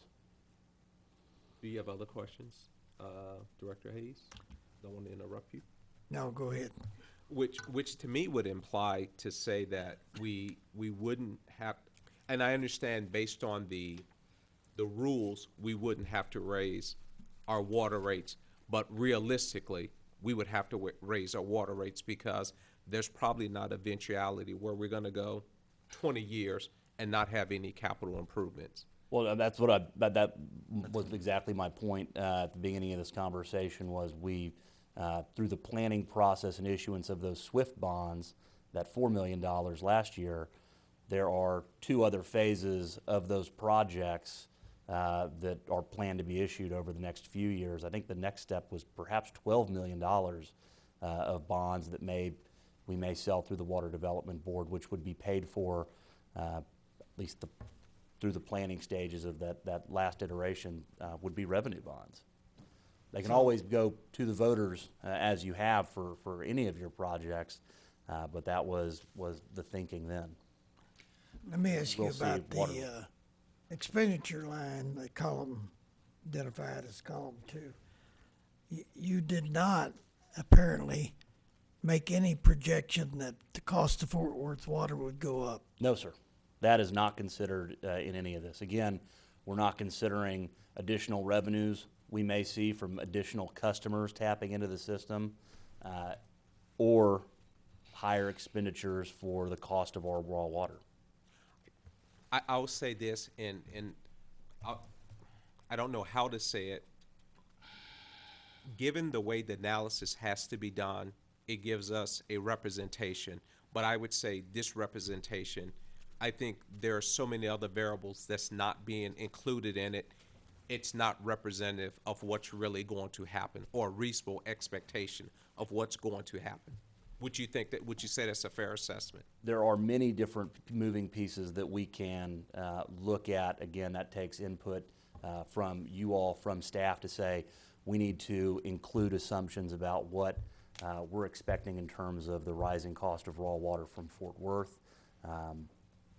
We can look at what revenue projections will be. I'm not a rate consultant, can't otherwise do that, but yes, we can certainly make this model more robust through other iterations, and certainly I'd welcome the opportunity to do that. Yeah, I think you pretty much hit the nail on the head earlier. I mean, this single project, you could probably fly under the radar as far as the water rates, but we have a street project going that's further down on the agenda with the town that would increase the rates. Now you can say, okay, what's going to increase the rate? This, the street project, or, you know, some other project, as you mentioned, that we did the SWIFT funding, the Fort Worth project. You know, something's going to increase the rate. Water cost, as you mentioned, I mean, if Fort Worth raises the cost, obviously, we have to increase. So, And we have seen the increase with Fort Worth with their impact fees just recently that more than doubled. I will say this, that the 6.356 revenue on line 1 versus expenditures 5163 strike me as, I can't believe they're true, because it rained so much in 16 that we had expenses kept going, but the revenue didn't keep going. And If you added back depreciation and capital outlay, it would not appear as though you had such a windfall. Again, these are the revenue and expenditures. No, I think we had the opposite of one. It's exact, but on paper, what you're looking at, it looks like you generated over $1 million over your expenditures, and I'm telling you that's not true, because we're backing out depreciation in order to come up with whether we can legally issue revenue bonds for this analysis. So if you compared what I'm showing for 16 to your actual audit, it would be much less. I think you did make money in 2016, but not nearly to that extent. I'm amazed to hear that. I'm saying that without having the audit in front of me. I don't recall, I can't believe that as much rain as we had in the summertime, that we came out ahead. You know, maybe so. I haven't looked at that number. I'm inclined to agree with you. okay, just to remind the board, we're on 5A, so I'll again ask. That's the right number, right? Okay. Okay, I'll again ask if someone wants to make another motion, or we'll move on. I guess B really doesn't come into play if we don't do 5A. I'm happy to work with staff at your direction to come up with, do a deeper dive on what our expectations are in terms of increasing expenses and increasing revenues as connections come online. But would need that direction. How long would that take you? How long ever it takes for Renee and I to work together to come up with Be those done figures. by next agenda? Next Certainly. Yeah, I think we need much better I numbers. do too. I want to know numbers. I mean, specific numbers, not just throw something out there. So I make a motion that we table 5A until the next meeting. Second. I'll second. Okay. I'll recognize Vice President Wilson since he's keeping me on track. Okay, we have a motion to table 5A until the next meeting.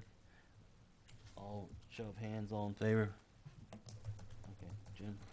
Okay, all opposed? I see none, it passes. So that would basically make 5B, unless you want to make some comments on that, Tony? Does everyone agree? 5B would, or do you want to hear Tony, since he drove all the way up here? Go ahead.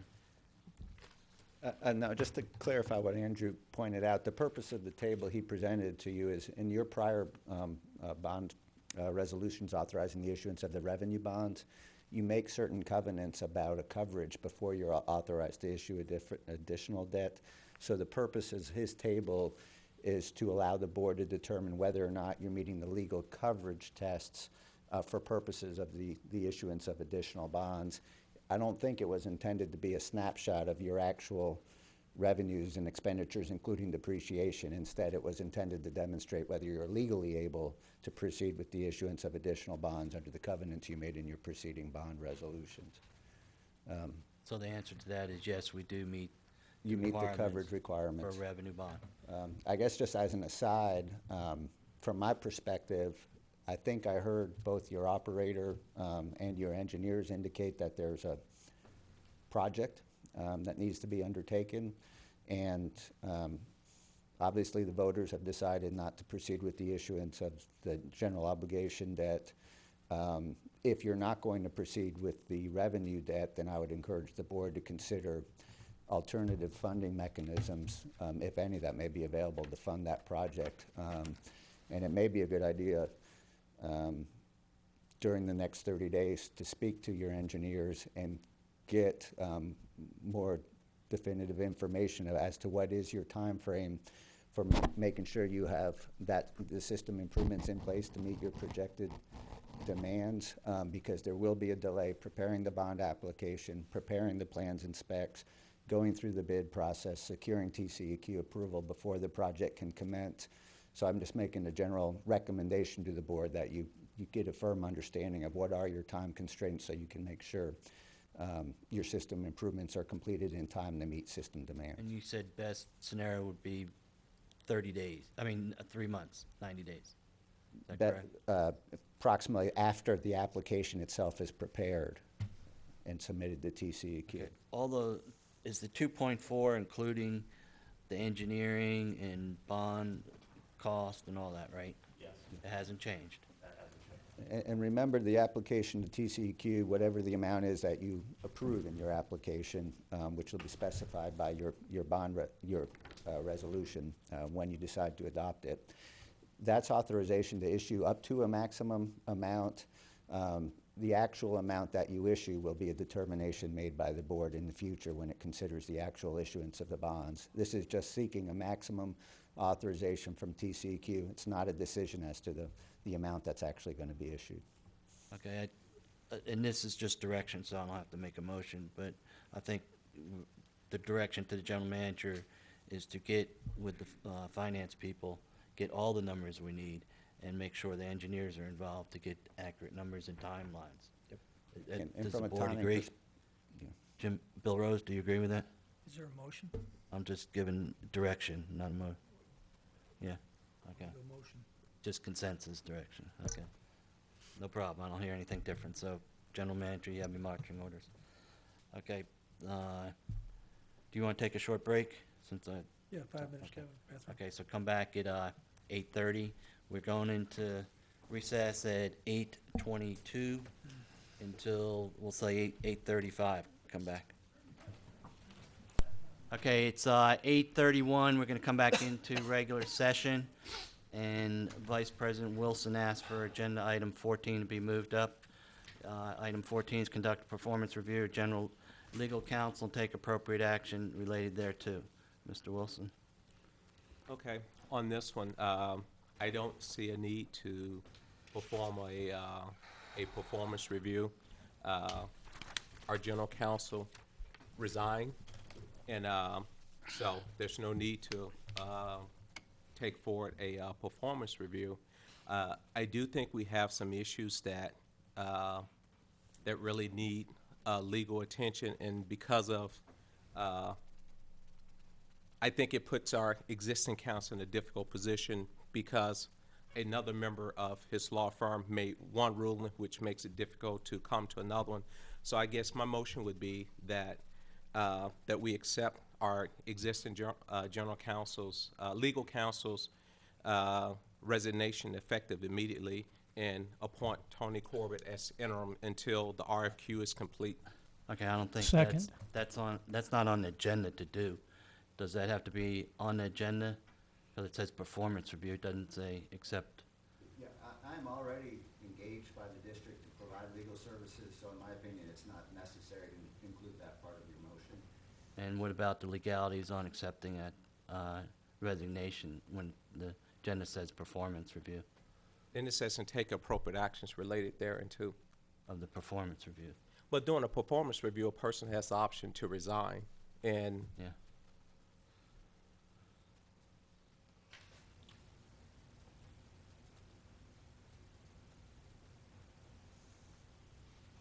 I haven't, did you email anything? Because I haven't got anything. No, this was going to be a discussion on this I item. have the resignation in my email folder.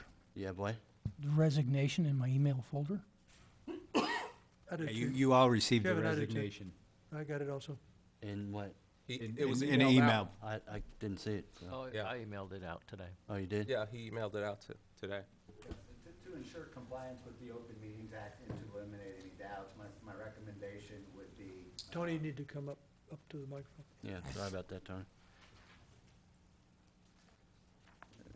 To eliminate any questions regarding compliance with the Open Meetings Act, my recommendation would be that the board put acceptance of the resignation on your next meeting agenda. In the meantime, the board can certainly not ask Paul to provide any services, and I'm available on an as-needed basis. Okay. Okay, so future agenda, make sure that gets on the future agenda, please. And then the general manager can, take action on the other. Okay, so there's no action on that, is what I, Just Yeah. table, just table it. Yeah. okay, Yeah. okay. No action on 14, okay. It's, So I have a question. Who is general legal counsel at the moment? right now, there's no resignation, but if the general manager wants to go through Tony and only Tony, that's his decision. What about the I board think- at the dais? Excuse me? What about the board at the dais right now? Bill, I'm sorry, I didn't. What about the board at the dais right now? Who is our general legal counsel? Paul is Is it, still, we haven't accepted his resignation. but there was a discussion of an interim, on an interim basis, Well, what you et could cetera. do, if you want to direct the general manager to just use Tony, then we could supersede a lot of this conversation, then the board could vote on that. Okay. Okay, so no action on 14. So we're back to, it's 8:35, and we're gonna go into executive session, closed session. Pursuant to section 551.071, the district will consult with its attorney or attorneys on a matter in which the duty of the attorney to the governmental body under disciplinary rules of professional conduct of the State Bar of Texas clearly conflicts with the Open Meetings Act, or to seek advice of counsel on legal matters involving pending or contemplated litigation or settlement offers. And it's A, contractor performance and payment issues related to the contract for construction of the wastewater treatment plant entered into by Weber Cadagua and the district dated May 3rd, 2015. It is, again, 8:35. Is that good? Staying here? Excuse me? Are you gonna stay in Yeah, here? we can, anyone have any problem? We can Let's go stay to in here. Shane's office. What? I would prefer to go into Shane's office. Go into Shane's office then. Okay. You can arrange to have your email read to you on the time and that if you like. Okay, it's 9:54, and we're coming back into regular session. And we'll go to number 18, regular session. Consider and take appropriate action on matters deliberated in closed session. Do I have any motions or discussion, or? I'd like to make a motion, that, to direct the MUD GM and, legal team to take all actions necessary to force our contractor, Weber Cadagua Partners, into compliance with the, agreement we have with the wastewater treatment plant. Second. Okay, we have a motion by Vice President Wilson, a second by Director Rose. Does everyone understand the motion? Yes? Okay, any discussion? I see none. All in favor, show of hands. Okay, all opposed, I see none, unanimous, it passes. Okay, what number are we on there, Greg? We're on number 7. Okay, thank you. Number 7, consider and take appropriate action regarding work amendment number 1 with Half Associates, Inc. for project number 32127, off-site water line for Trophy Club Town Center development in an amount equal to $4,750. This, this amendment is concerning the easement that we've just procured in back of the Methodist Church. I met with Tom Class, the city manager, asking what needed to be done, asking for a tree waiver at the time, an abatement. Tom checked with me and let me know that we needed to perform a tree survey, and that was not in our original contract with Half. So right now, the cost for the tree survey is the $47.50. I have formally requested a waiver for the tree survey and a waiver for the tree abatement from the town, and I have not heard any information back. So right now, until I hear back on whether the waiver is granted or not, the tree survey is needing to be complete at the price of $47.50. Okay, do I have a motion? Well, Kevin, I want to ask a couple questions real quick. Greg brought it up earlier. I understand it's just a motion, but until PD 30 is approved and we say we are going to move forward, isn't this kind of the cart before the horse? Don't we need to wait and make sure that we got someplace to run this thing?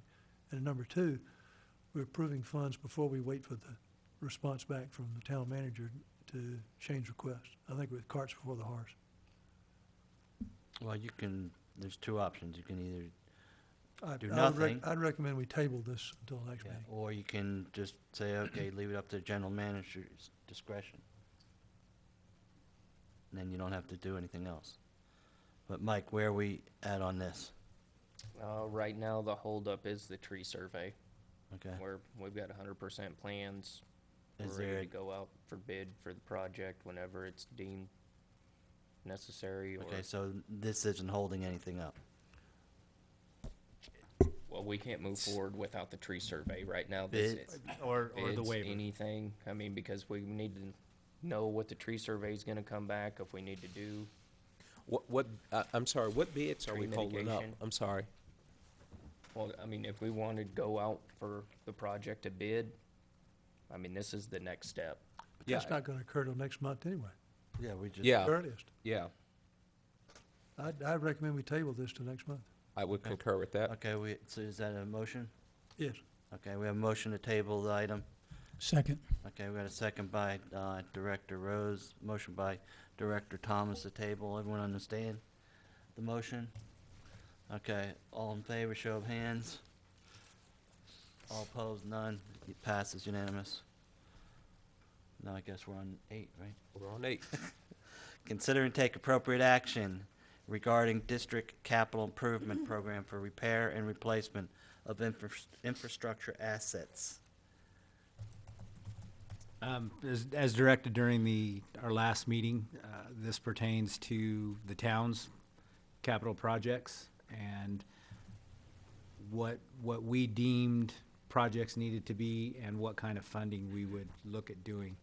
So we put together a list of what we feel that our capital projects need to be that don't necessarily align with the town's projects at the time. So if you click on the links, we have the plans on the projects and then a cost estimate for the infrastructure and repair. Okay, to me, I mean, this would roll into what Andrew is already gonna be doing on the line as far as, financing and options. This was the one that we discussed last week, that we were looking at the possibility for Mike was 425,000. This is, okay, so last month you guys directed us to bring back our problem spots and a cost estimate from that in relationship to doing the water line repairs with the town of their street replacements. And part of this Right. went on along with the funding, whether we go out for a loan or if the town has made the offer to partner with them where they would fund the projects with a Okay, payback with so, the town. I mean, you made the list, which we asked for. You put a price on it, I put a price on, this is for on just Portland, North, the this first is, phase. this is going with the town, right? These projects No. here? This So is the separate. town would be in addition to these. Correct. These are the problem spots and the first year pricing for the first problem spots that we So have. you're saying these are priority over the town projects, or? I think he said these are in addition to what the town would want to But do. Yeah. I'm trying These to find are our out. problem areas that are probably, would be a better fix for us than what, So they're a higher priority item? yes. Okay. But Mike, you've got Portland and North Canistee here, but if you go back up to the next year with the town, it's also Portland and North Canistee.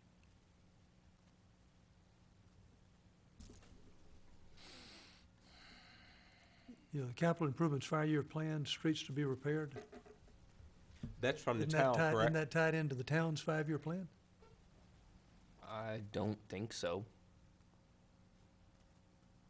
So you guys put this together, the capital improvements 5-year plan. This is This is our 5-year. So it has plan. nothing to do with the town's plan? No. Oh, okay. This is our Thank you. problem spot 5-year. What the direction was is to identify if we had a higher priority of problem spots compared to what the town was working on with their streets. I think But it was Shane, both. we're missing, Shane, we're missing something here now.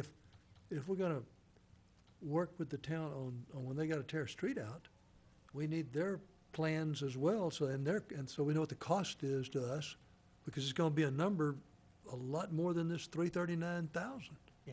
And, you know, you may be looking at $1 million we have to figure out how to come up with.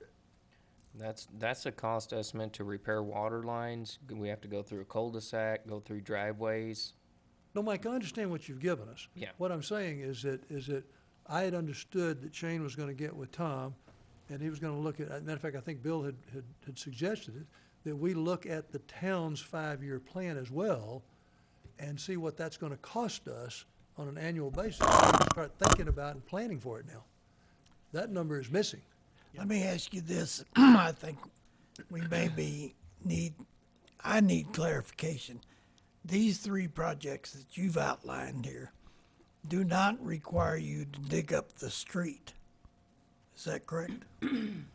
In certain spots, we may have to do street crossings. We're not gonna be tearing up full roads or anything like that. Just a crossing of the street. Crossings, we'll have to cross some But the driveways. main part of the work is going to be done in somebody's yard. Correct. But again, this is work you think needs to be done over and above what needs to be done in conjunction with the town. Correct. These All are I'm our saying is we problem need to have areas. the town's numbers as well, so we can see the total picture.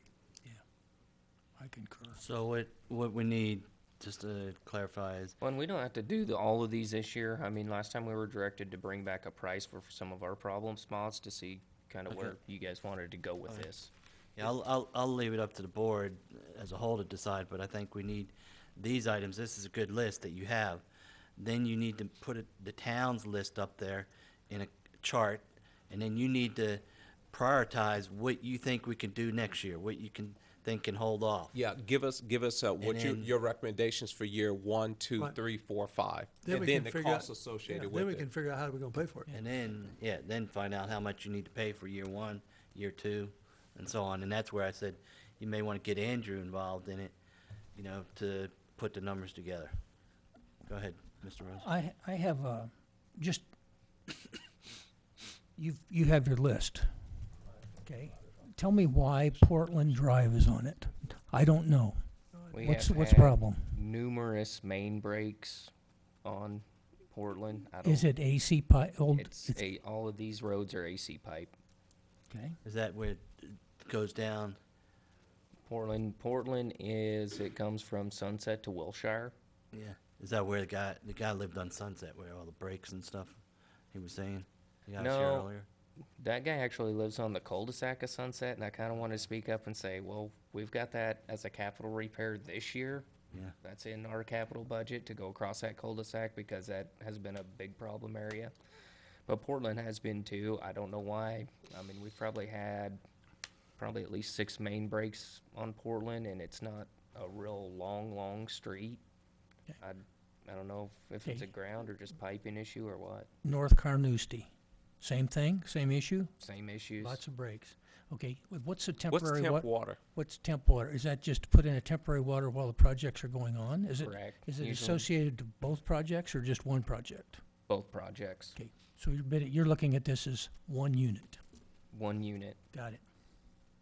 So the temporary water, usually they'll come and lay a 2-inch line usually in the curb and keep everybody in water while they're replacing the main line. Okay. And you don't have any approximate cost for creek courts, drive, and cul-de-sacs None, you don't have? I didn't, just because this was the first year cost. Okay. I mean, I can get those costs if you would like them brought back. Big round number. I mean, this is pretty detailed here, but I mean, if just, this is a placeholder number type thing. I mean, I can do that. I don't know whether we're paying somebody to make these estimates. No.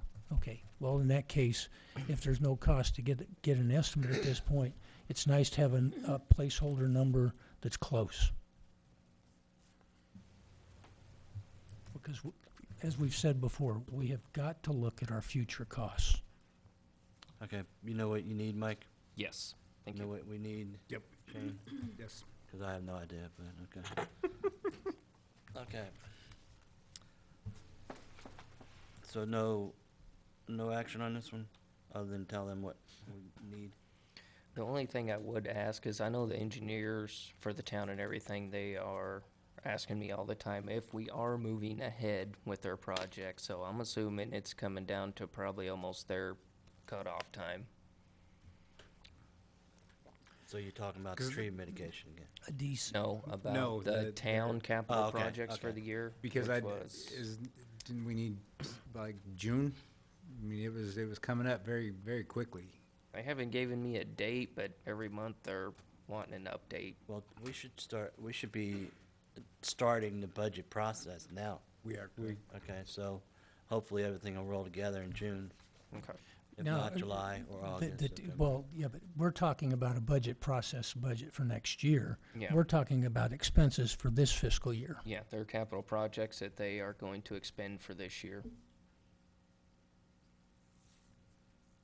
Which puts us back in the financing question again.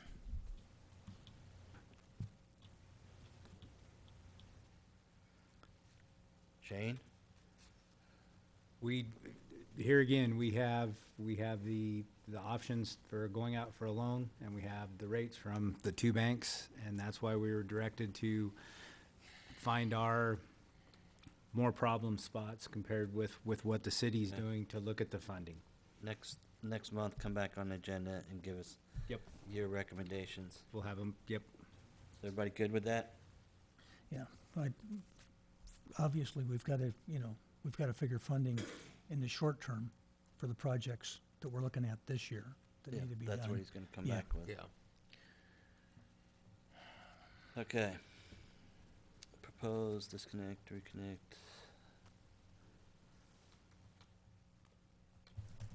Okay, go back. Number 9? Number 9. Yeah, my thing jumping all over. Okay, consider and take appropriate action regarding order number 2017-0516A as in Alpha, adopting Trophy Club Municipal Utility District Number 1, organization, policy, procedures, and code of ethics. Staff or anyone? Yeah, I know you rewrote it, right? Or I've presented a code of ethics that was sent out for review and for the board's correction.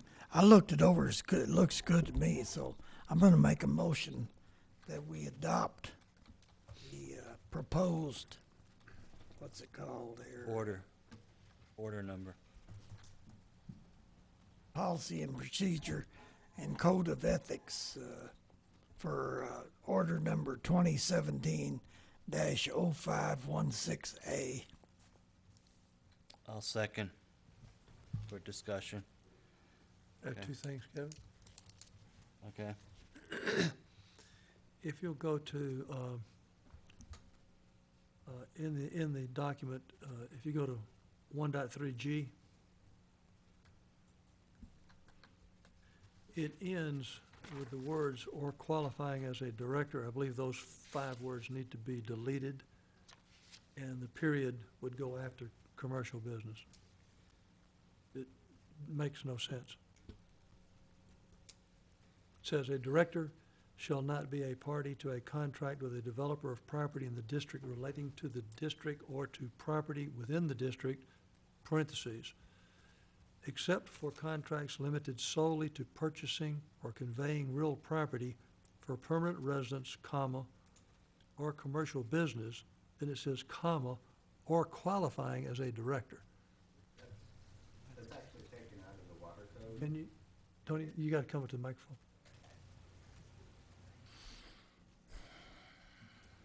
I haven't reviewed your policy, but that language is actually taken out of the water code statute. The purpose of that was, particularly for a brand-new district, when a developer owns all the lands within the district, in order to have qualified directors, there can be a contract between the initial directors and the developer relating to the conveyance of property to the initial directors. But does that wording apply to us? We're not a new month. You said it didn't make sense, so I wanted to explain why it's in there. Do you have any objection to it being deleted? No, I don't. Then well, that's the first suggestion I had, is that those 5 words be deleted. Second thing was in 105A.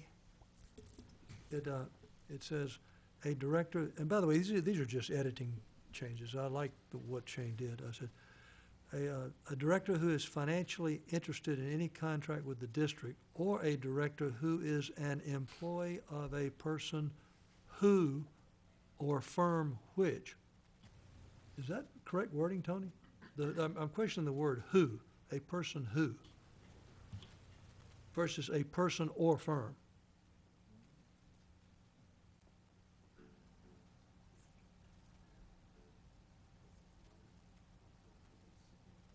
Well, the word who is used repeatedly in that section. Are you proposing that who be replaced with that? No, it seemed to be out of place, but I can see you're saying a person who or firm which, I guess, is another way Tony, of looking at it. Do you mind sitting over by Carl and then you have a microphone in front of you?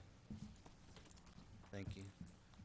Seat might be a little bit more comfortable too. I'm merely asking the question, should the word who in that sentence be deleted? That's all I'm asking.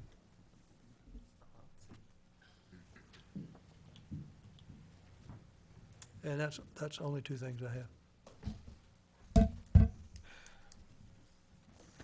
I guess, well, I'll let him ask that question, then I'll raise my questions.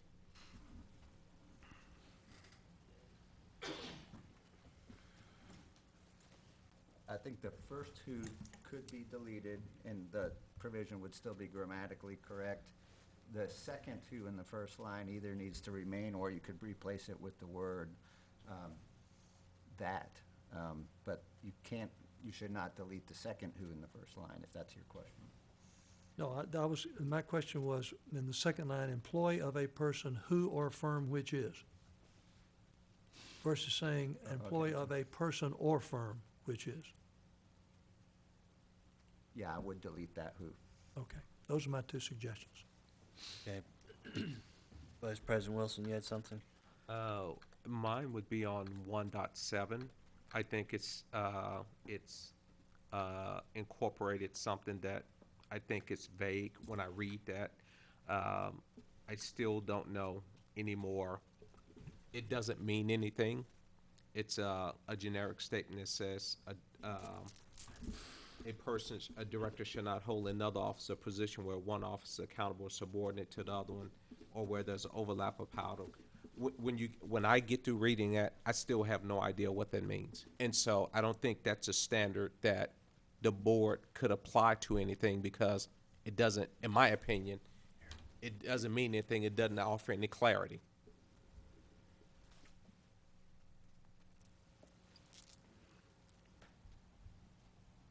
By all means. Can you pull the mic down? Paul, if you have any input. The doctrine of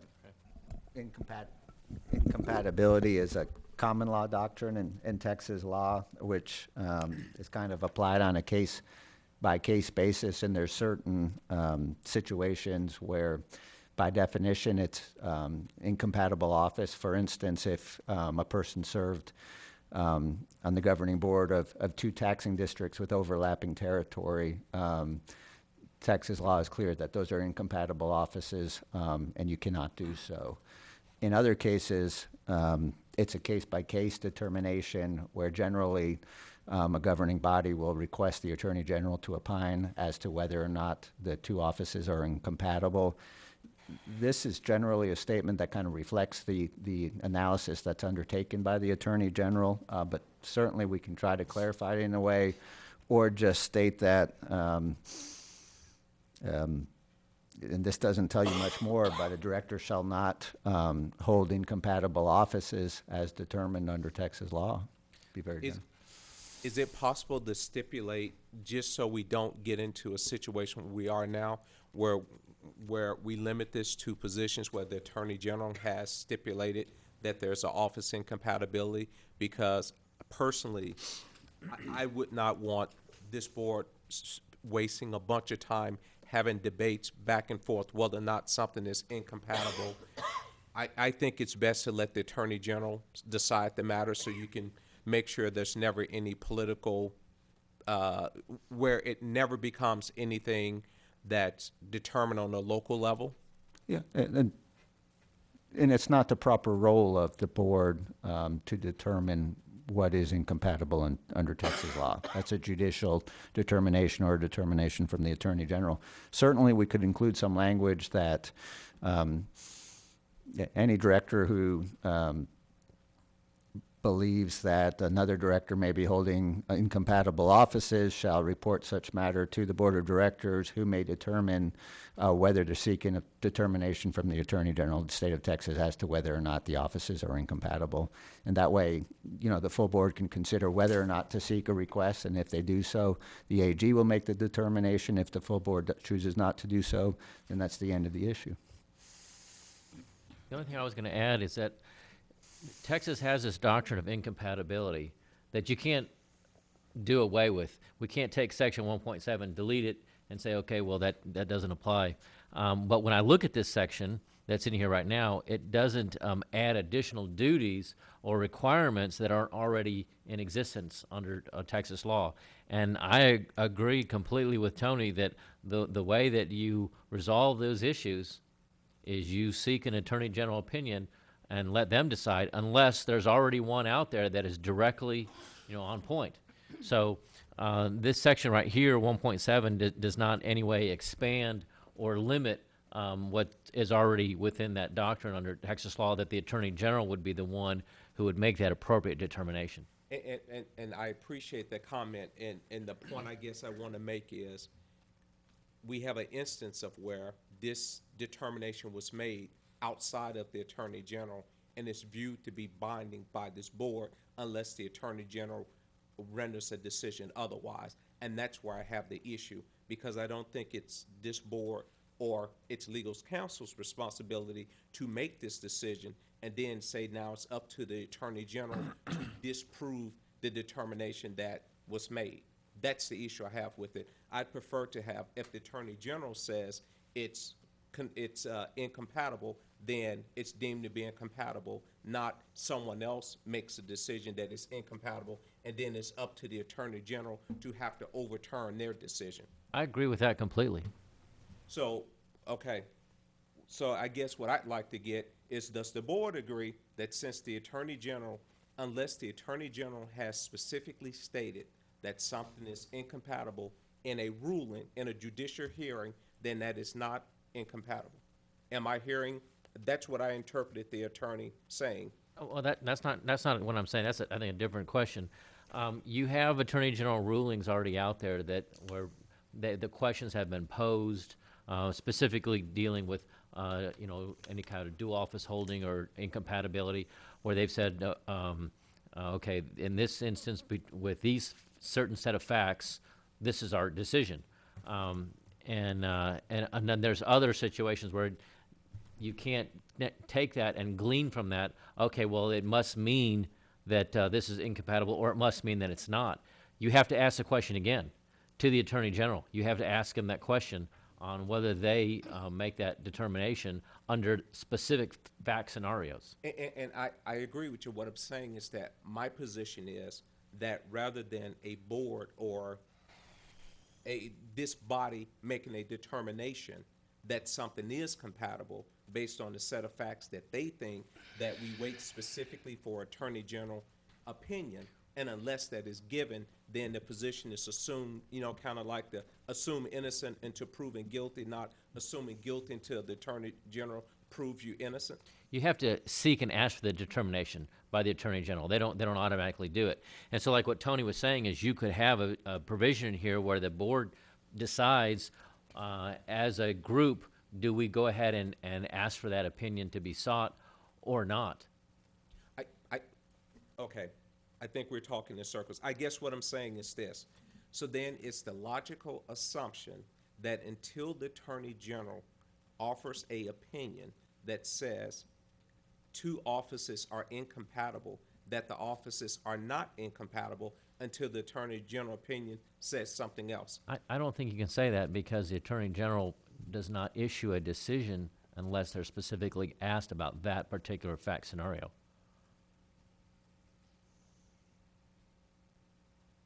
Okay, back to Director Wilson, would it satisfy your concern if the language is generally provided, a director shall not hold incompatible offices under Texas law or as determined by applicable authority, something along those lines? Because there'd be case law and there'd be Attorney General decisions. To me, that would make the most sense, so you get out of, to me, those authorities have the responsibility of making those rulings, and I think we ought to stick with those parties making those rulings. Now, I think it's appropriate if a district decides that they think there may be a problem, if they choose to go and request a ruling, then that's obviously appropriate. But to me, the default state should be that it's not compatible until it's ruled compatible, not that it is compatible until the Attorney General says it's not compatible. Does that make sense what I'm saying? Yeah, I think so. I think the policy could state in the event of any question regarding the incompatibility of two offices, the Board of Directors will consider whether to seek a legal ruling, something along those lines. Would that address your concern? With the caveat, as long as it also states that any issues of incompatibility will be deemed incompatible after a definitive ruling by the Attorney General, not assumed to be incompatible pending a ruling from the Attorney General. The issue I see with that is you have the board then making a decision. No, the board is not making the only thing the board is doing is making a request to the Attorney General for them to issue a decision. Right, no, I agree with that part, but I'm saying if you're wanting some type of default status, whether you're making a determination that it either is or is not incompatible, unless the AG says otherwise, I think is a dangerous thing, because you're having the board then make that decision, which is the very thing that you were asking the board not to do. So I think that you just simply have the Attorney General, or if there's existing case law that speaks directly on point, to make that determination, and the board just simply seeks that decision. Since they must seek that, it doesn't happen automatically. So let me try to give you an example of, I think, where the disconnect may be occurring. If Director Hayes served as a Board of Trustee of the Denton County's Independent School District, if there's such a thing, at the same time that he served as a director of the MUD, under case law, that's going to be incompatible offices. Under what you described, before any formal determination was sought, would your default position be that holding those two offices is compatible or incompatible? I would say because there's case law that exists that says they are incompatible, then that position is deemed incompatible. I guess what I'm saying is where the law or the Attorney General is silent, the board also remains silent until the Attorney General or case law speaks. The board never makes the determination, if that's the concern. So this board will never make a determination of incompatibility. Well, can the board's legal general counsel make a determination that binds the board or anyone on the board? They can advise the board, but it would not be binding upon the board, and the board doesn't have that authority to make that final decision. So I'll ask a very direct question. So if the MUD's legal counsel held a member position that they held to be incompatible, is that a valid determination, and can the board act upon that and rule that that person is incompatible without Attorney General opinion or case law? Sure. What you're describing is a legal opinion that's been asked for rendered by your council. Now what your board decides to do with that is up to them. And any recommendation that I've ever made has been, so therefore, since I believe a position may be incompatible, that you seek an attorney general opinion. But the board would not, if this is your question, have the authority, if it agreed with the recommendation of legal counsel, to rule as a matter of law that the offices are incompatible or that that director forfeited one of those two offices. They would not have that legal authority. Okay. Yeah, your board can never do that. I agree with that. Yeah, I just had a concern because our attorney sent a notice to the town saying that because that position was determined by them to be incompatible, that a director had had effectively resigned. So that was not that's not what occurred. No, perhaps by operation of law, if in fact they were incompatible, that occurred, but it wouldn't be because of the board's determination in any way. There is a situation where, as Tony's describing, by operation of law, that is effectively what has happened and could have happened. But again, that's not something that the board determines. That's something that is already defined, in statute, case law, or attorney general opinion. And so I think what you're saying is that in order for that to occur, then either the attorney general or case law would have to substantiate the opinion by a said attorney in order for that to become effective. It didn't become effective simply because a attorney decided, or based on their opinion, thought it were so. Correct? I think it's always going to be a decision, not that the board makes, but that that a judge is going to make, that the attorney general is going to make, or that you already have in a statute. Okay. Thank you for that Okay, so clarification. what language did we decide for 1.7? Ask the attorney. No, you're the one that he gave examples of what you could live with. What was your recommendation again, Tony? Well, the concern is really how to interpret this question. I suggested that a director shall not hold incompatible offices in the event of any question arises as to incompatibility. The matter will be considered by the board of directors for purposes of determining whether to seek a legal determination as to incompatibility, something along those lines. Yeah, I guess on the caveat, seek an attorney general opinion. I guess, yeah, that's fine. Legally, it could be done through the AG, or you could actually seek a declaratory judgment action. But in either case, that gives the board the discretion whether or not to seek it under the facts given or not. But in either case, it's never a decision by the board as to whether or not the offices are in fact incompatible. Okay, on 1.7, do you mind drafting something and send it to Lori? Can everybody agree on what Tony said somewhat? Is that okay if we vote on it? Yes? You want to leave it up for Tony to fill in that 1.7? The language you just said? I wouldn't mind tabling this to the next meeting and just go back and let Tony and I hash out language. So that would be my recommendation. You're talking about the whole document or just that one section? Just that one section, but I would like to go through just other portions of it as well. Okay. That was just the one that jumped out at me. So you haven't looked at it in complete, you need more time? Is that what you're saying? Sure, Table. that Okay. sounds good. Okay, anything, go ahead, Mr. Rose. I had some conversations or email exchange with the general manager on this document because I had some concerns about the sources, and got a response, asked what sources of the document were, and I got a response back that said this was developed using Code of Ethics approved in other districts.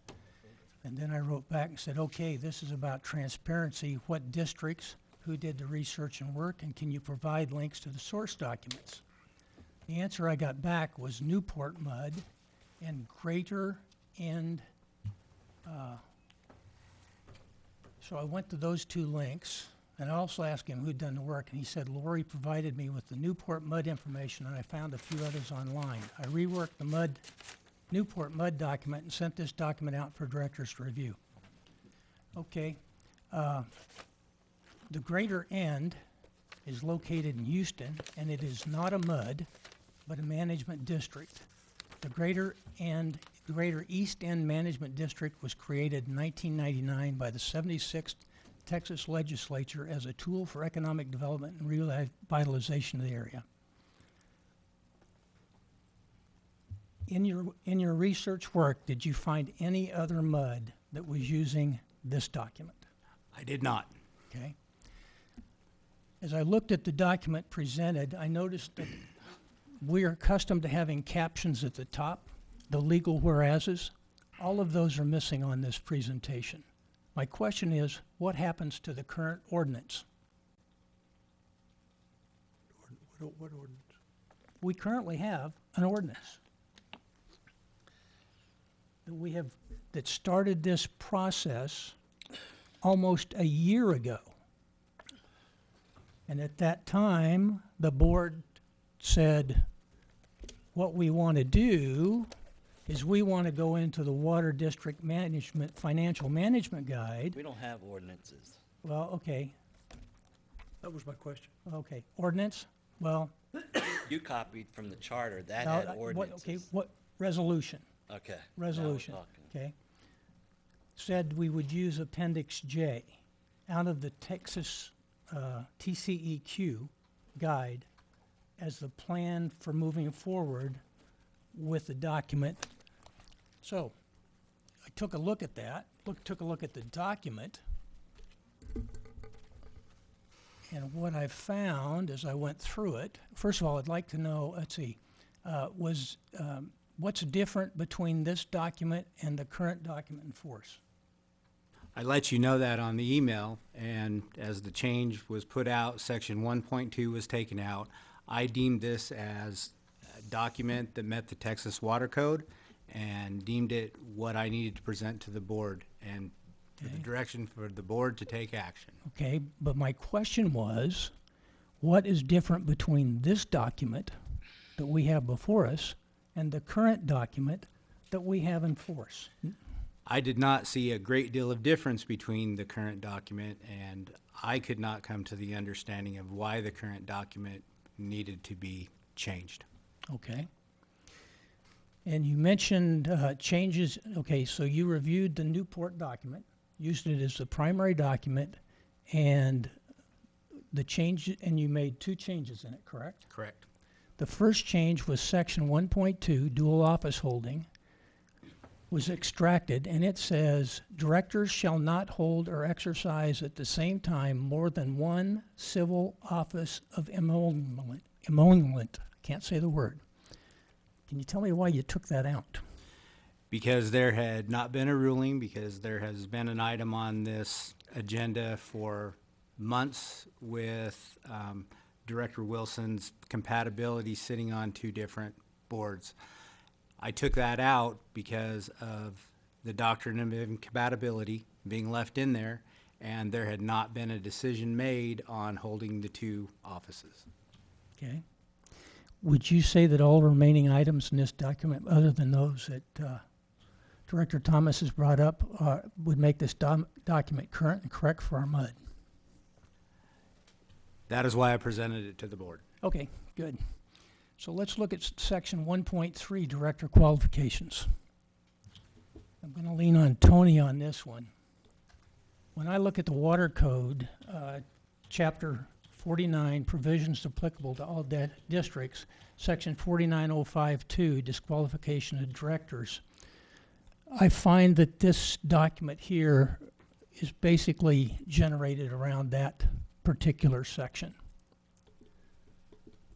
My question is applicability of that section versus or in including Title IV General Law District, Section 54, Municipal Utility District, Section 54.102, Qualifications for Directors. And that one says, to be qualified to serve as a director, a person shall be at least 18 years old, a resident citizen of the state of Texas, and either own land subject to taxation in the district or be qualified voter within the district. So, do both of these statutes apply, or is one overriding the other for MUD? 54 specifically defines and the requisites in order for a person to be qualified to serve as director of a MUD specifically and not other water districts. Chapter 49 governs and applies to all types of water districts, and if you're referring to the section that provides for disqualification, yes, then both would be applicable. In order to be eligible to serve as a director of a MUD, you must meet the criteria under Chapter 54. But if you have any of the prohibited relationships as specified in Chapter 49, then you would be disqualified from serving. Okay, so in that case, what is in this document is incomplete. And in section 1.4, B states, any director removed under Bill, section... excuse me, incomplete how? Incomplete because it doesn't include the information from section 54. It only includes the information from section 49, disqualification. It has, it looks like 1.3A.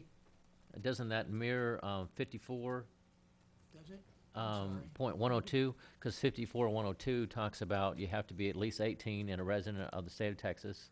And here it says citizen of the state of Texas, 18 citizen in 1.3.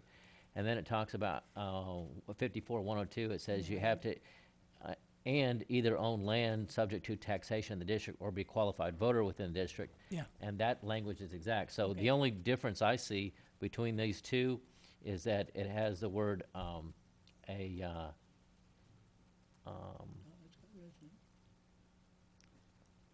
actually, I think it's exact. Okay, I stand corrected. 1.3A mirrors 54.102 word for word. Okay, let's go to section 1.4. States any director removed under section 1.5A above. There is no 1.5A above. Section 111, registration as a lobbyist. Texas Ethics Commission Ethics Advisory Opinion 101, December 10th, 1992. Going to lean on my attorneys on this one. Therefore, municipal utility districts, flood control districts, and metropolitan transit authorities are not state agencies or departments. Hey, Bill, forgive me. I followed you on the first one, but where are you now? 111. Thank you. Registration as lobbyist? It's, yes, talking about 305. It says, therefore, once again, the ethics advisory opinion says, therefore, municipal utility districts, flood control districts, and metropolitan transit authorities are not state agencies or departments, and communications to officers and employees of such governmental bodies are not governed by Chapter 305 of the Government Code.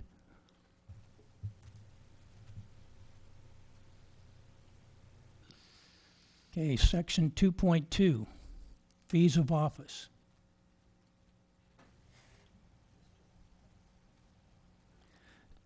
What's in the document states, a director shall receive a fee of office which shall be established by the board in a separate resolution. Shall is mandatory. Tony, Mike? can you comment on D before we go further? Which section? It was D that that Bill was talking about. 305. 111D.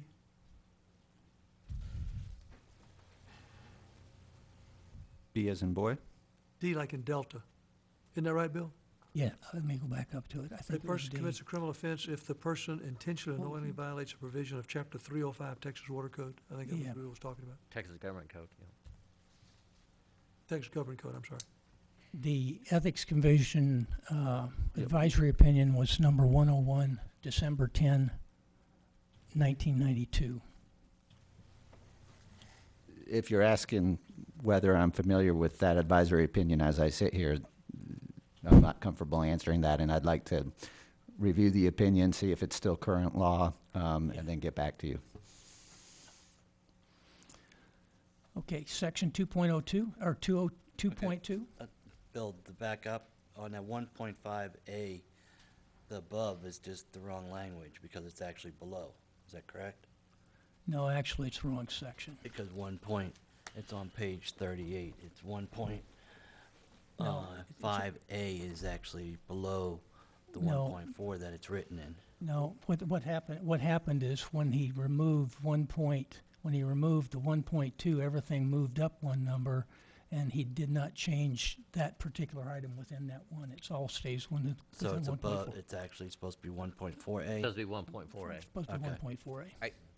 I have something. I thought the whole purpose of having the general manager send this out is so we don't go through this during the meeting. I see no value in sitting there going, this is like, would be a very cool conversation for Bill and Shane. I don't think Shane would agree with that, but for them to have personally, I don't need to be a part of this. Okay, I I'd like to agree, address I would like to address your point. On March 21st, on tape, Director Wilson said, can I make a motion that this go to the general manager, sends it out to everyone. They make their comments, and it goes back. I would rather not spend my time, interrupted by President Carr. Okay, President Wilson, unintelligible, this thing up. I'm unintelligent now? No, it was an overlay. Okay, so at that point, we were talking about the Appendix J that we had been working on. Director Carr, so table it, Director Wilson, yeah, and have the general manager send it out. Everyone makes their comments. They send it back up, and then, interrupted by President Carr, I agree. My comment would be copy as much as in the water code as possible, language everyone marches to it, so don't use the town charter, don't have anything to do with it, but that's my comments, okay. President Carr continuing, okay, I have a request to table this. Does anyone have a problem with it? Silence. Okay, we're going to table item number 16. So the question at that point is, it went to the table. But the general understanding is that the document that we were working on was coming back to the board. April 18th, 2017, 2.22, 35 seconds on the tape. Director Wilson.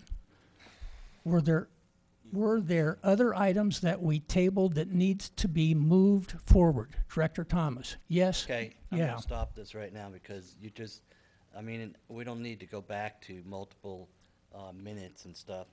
Okay, what you need to do, and if the board agrees, you need to put in your suggestions to the general manager. I don't know if anyone else has any suggestions. Do you, Jim Hayes? I gave my 2 already. What? I gave my 2 already tonight. Okay, Jim Hayes, do you have any? No, I looked it over, looked okay. Okay, we have 1.7 on you, correct? Yeah.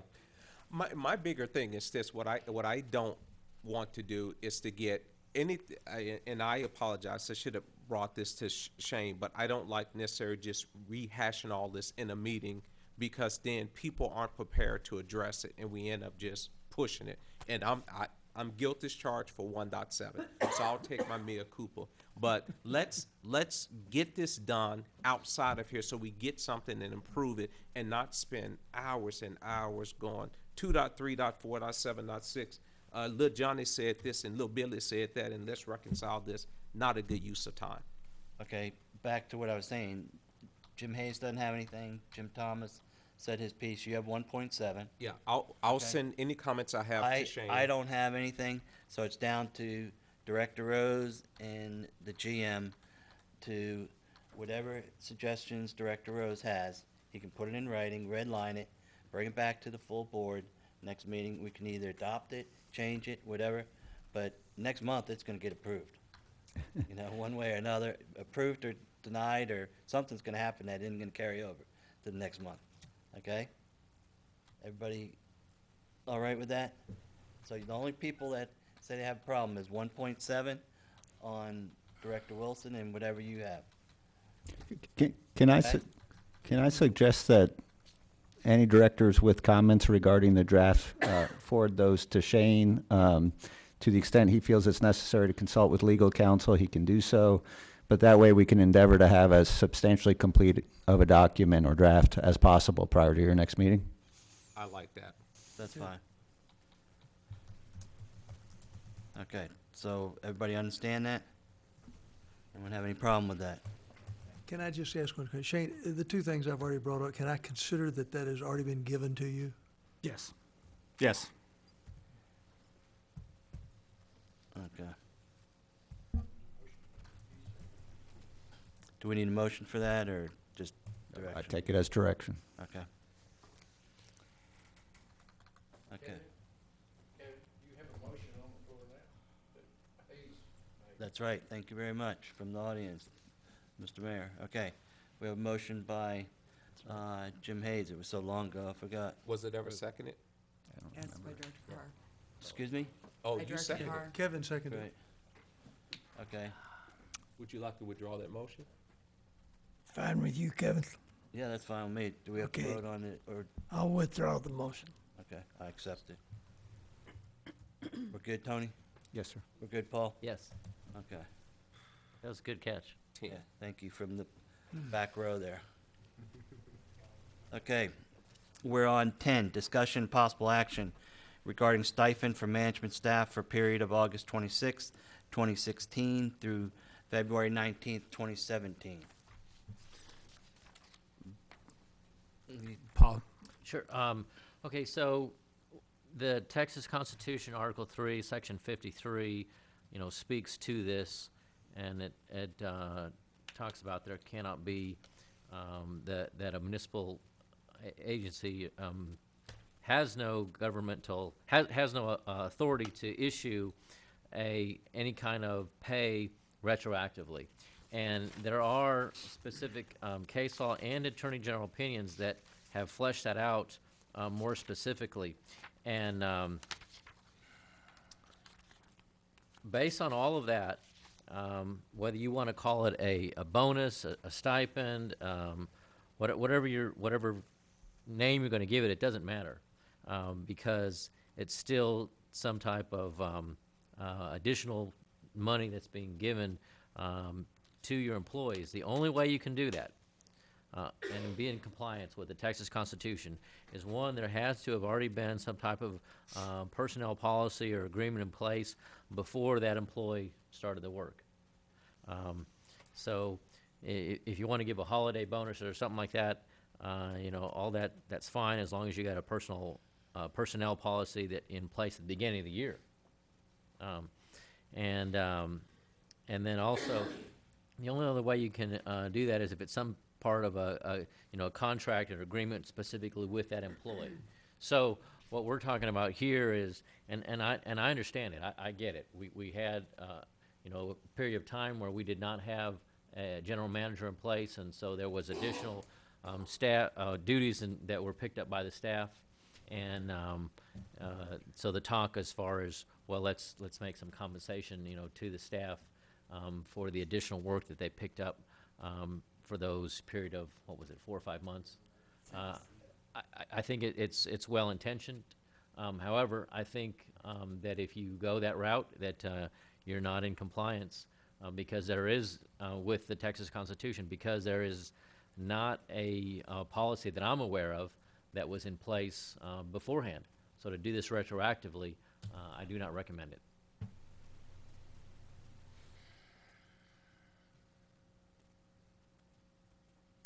Do I have any motions, or motion for no action, or?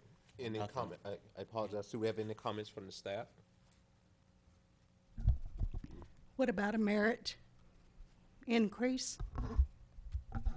That's what merit increases are for. Yeah, going forward, you're saying? We have merit increases every year for your performance in the prior year. That 6 months is in the prior year. So let me make sure I understand what you're saying. Could you speak more to that?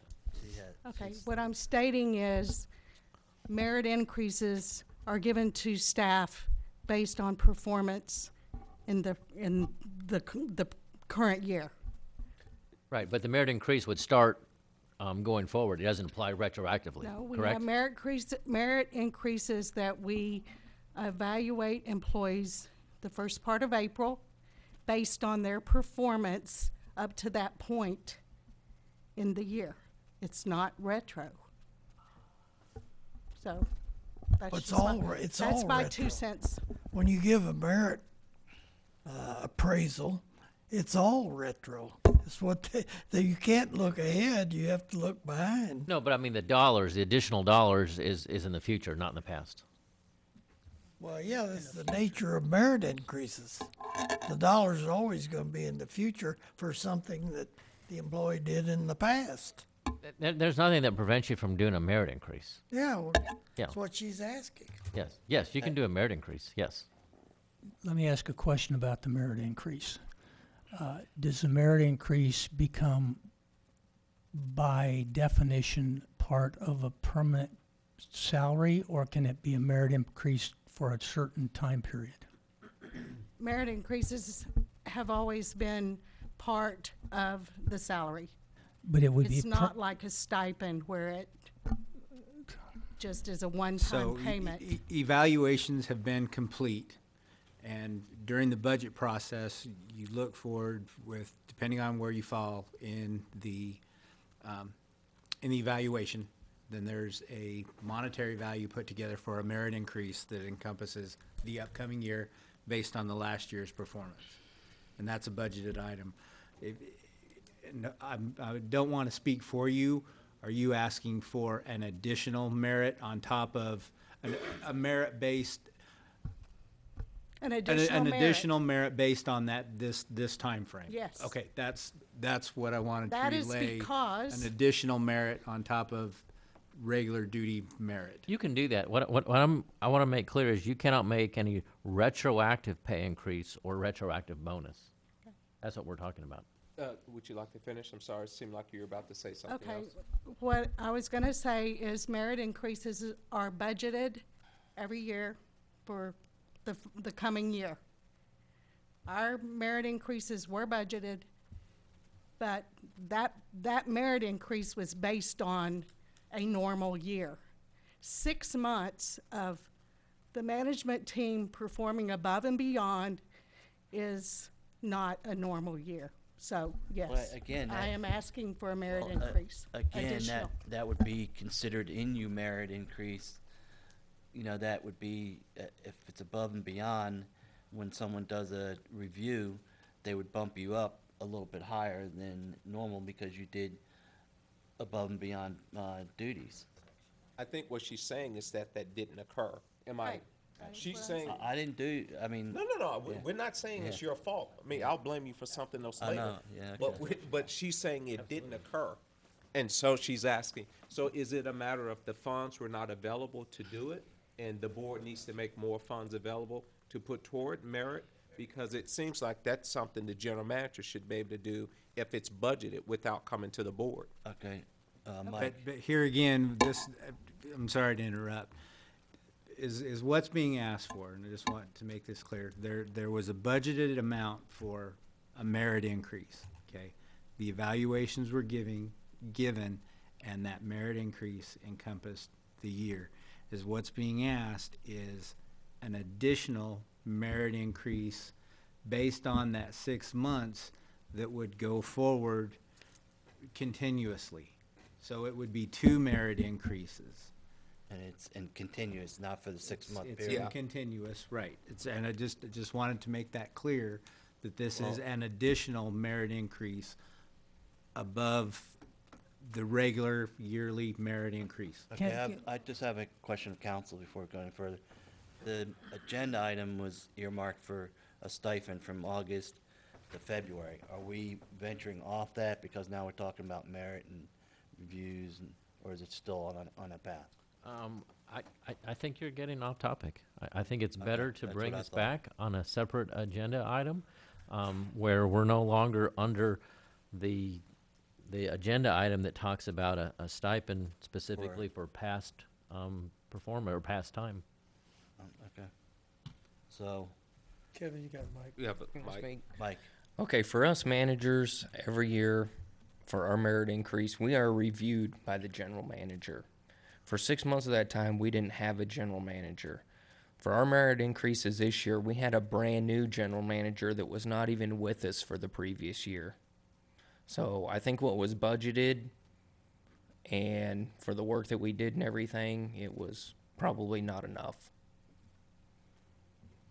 And so I want just clarify, so the amount of merit that was given was the total amount that was available, but the point I think the staff is saying is that amount was insufficient. Correct. Okay. I think we need to address in a future agenda item. I need to have just an understanding about the merit.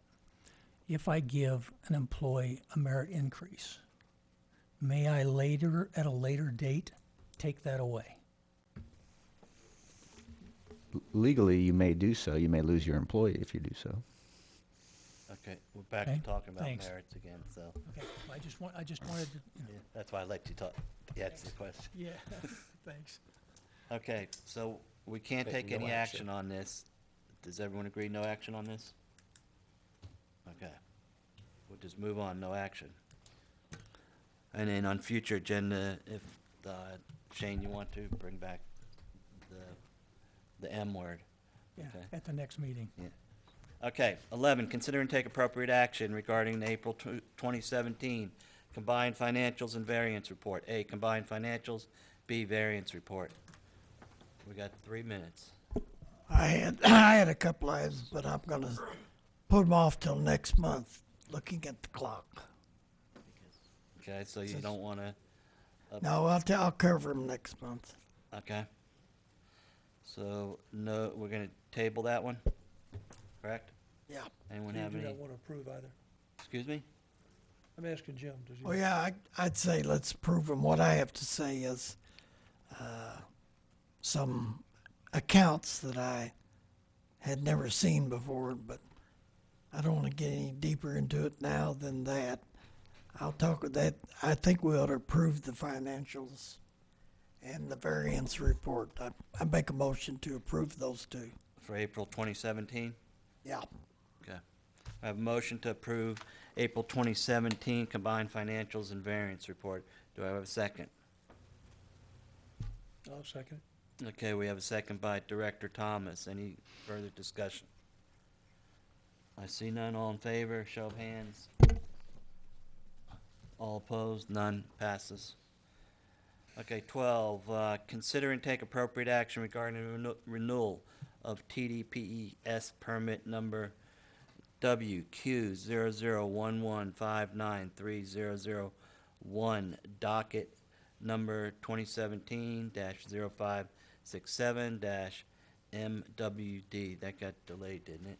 It did, and I'll just make this quick. So is what we're asking for, as you know, the commissioner's agenda has been pushed off for another month.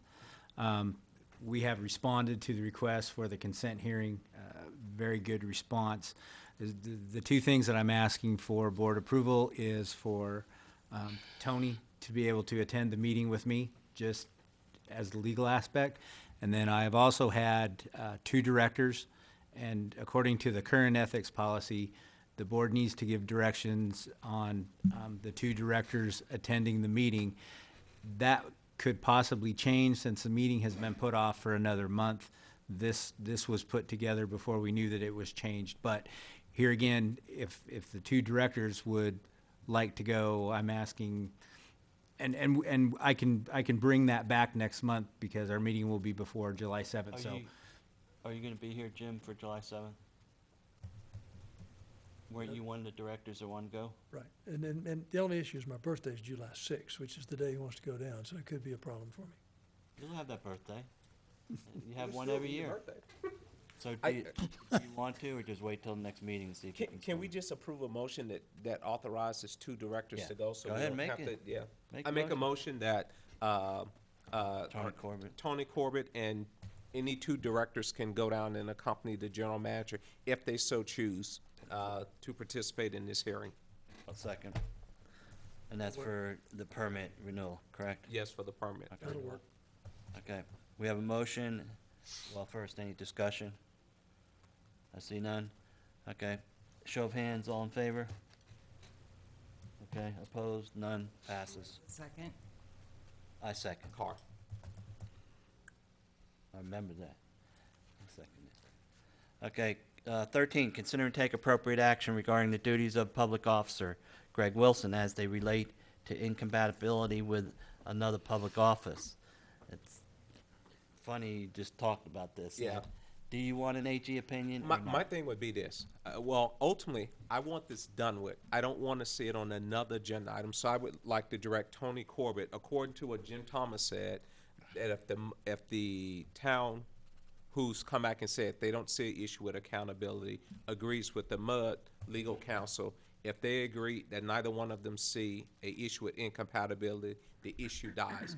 I would like to ask the board to direct Tony to review it and come up with his opinion, and if he determines that it's not compatible, it's dead, and I don't want to ever hear about it again. If he decides that it is incompatible, then we give him the authority to seek Attorney General opinion, and we get this over with, because I'm tired of talking about it. Okay, so do you want to make a motion that he, in his view, if he thinks there's an issue, he do the AG opinion, you want to come back to do that? Why don't I bring back my findings and recommendations Okay. for Okay. consideration by the board? Perfect. Okay. Okay, so we're So gonna any ta, background information. okay, we're gonna table number 13 then, correct? Future agenda, next meeting, please. Okay, 14, we already did. Okay, 15, receive, update from legal counsel. Meeting with town staff, regarding enforcement of water restrictions. That's 15. Receive update from legal counsel.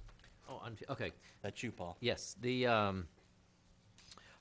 I did talk with David Dodd about this briefly, and actually, I believe that there may be a provision within the water code that you can have your own enforcement without, and as long as you have some type of hearing officer, a way for the person who is found to be in violation to be able to have an opportunity to be heard, that you don't actually have to fall under the town ordinances or use the municipal court whatsoever, so that the board can use their own, adopt their own policies, and can even have their own enforcers to go out and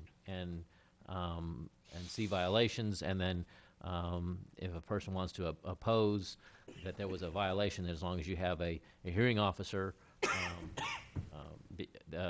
be the person that would hear this, so you have some due process afforded to that alleged violator, that you're fine. So you don't actually have to involve the town side of it. It can Okay, be would handled the- all within the MUD side of Would it. the hearing board be the board, though?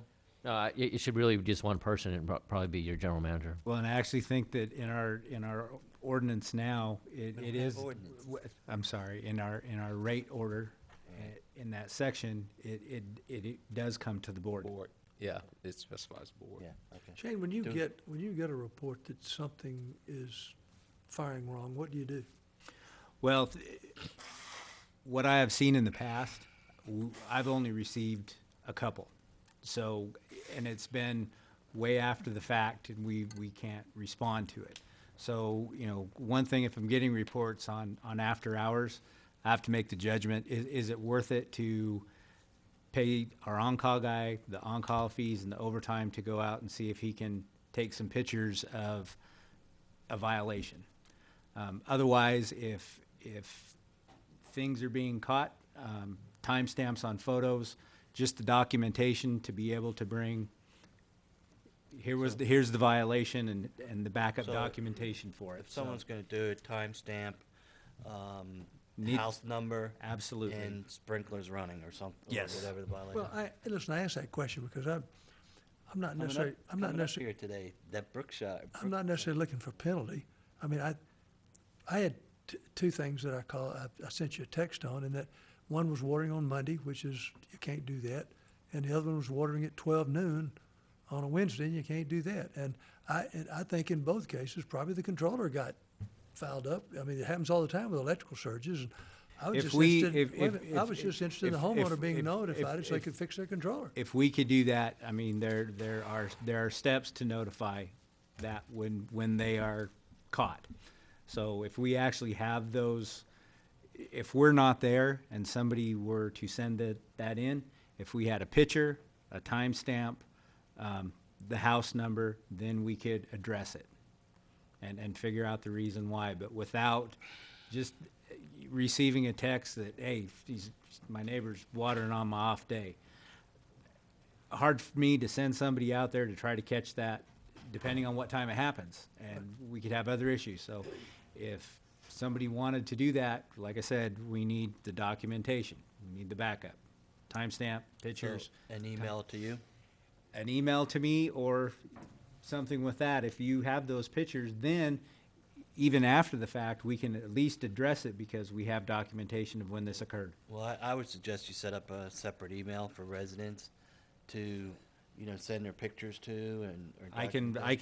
Then they aren't getting mixed up in your email. If we don't have anything currently, and I think there might be a reporting, but I can get with Michelle and we can see if we can Okay. get something set up Put for it in that. a water bill. Yep.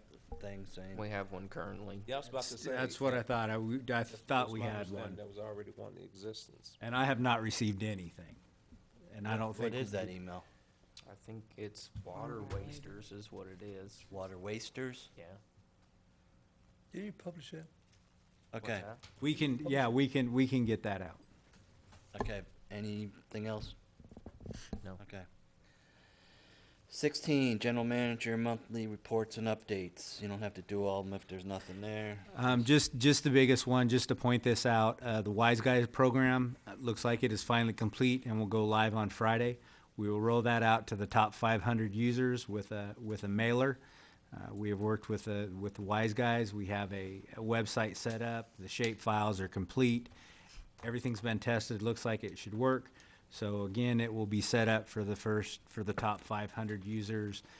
The number we have come up with was a monthly water usage of 18,000 gallons a month plus. Okay. We went through the waste treatment plant permit renewal, so nothing. Where did we ever send a notice out on the termination and reconnect fees? Yes. Okay. So when are we going to start enforcing that? It's 'Cause I noticed that it went up to 61 disconnects, I think. Yeah. Does that sound right, Mike? And I think this last month we only had, I forget, maybe 40. I thought the chart was 61. Yeah, The trucks previous is month we 61. did, With me. Yeah. All right. but I think this month I think we only had about 40. so I have directed staff that Says disconnects April 61. You're looking at April, we already had May disconnect day. Yeah, we've had So Good May me. it dropped down. Oh, you May already it sent dropped them down out? At to May. 40. Yeah, May. So, Last again, the deposits will take effect now, and with the twice, we'll be monitoring that, and the disconnect fee. The disconnect fee right now is taking place with the 50, and we've given the 60-day notice for the PID. So that, the PID will be 60 days. The other ones are in effect now. No, we're waiting the 60 days for everybody For to be the everybody? same. Okay. I have on the water usage, I think we've had, 3 weeks now, that the high day for the week is Monday? That means it's actually Sunday. It's Sunday because Oh, it gets My red. data is a day behind. okay. But speaking about the water usage, I don't know if anybody's been looking at the updates or anything, but our water usage is almost double of what it is per day of last year. And you can see that on just a little quick handout that was given you earlier with the That's- graph. We're 2 million more That's- than that's- what we were. That's because all of us haven't gotten any rain and we've turned our sprinkler systems on. Oh, no, my neighbor runs his all day long, every day. So I'm just saying. Just saying. Which neighbor? Yes. Don't mention the names. He knows, he heard it. You have Picture. pictures?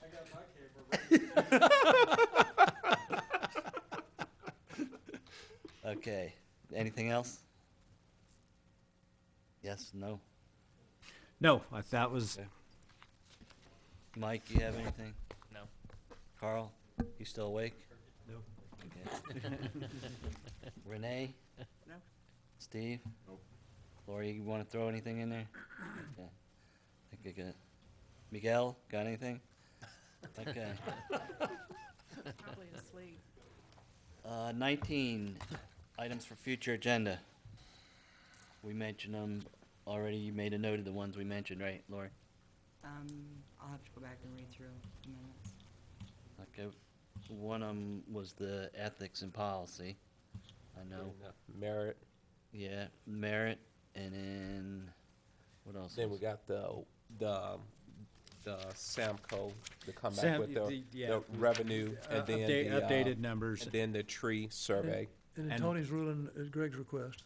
And the capital capital. comparison between town and. So we spent 5 hours. Okay. Set future meeting dates, agenda 20.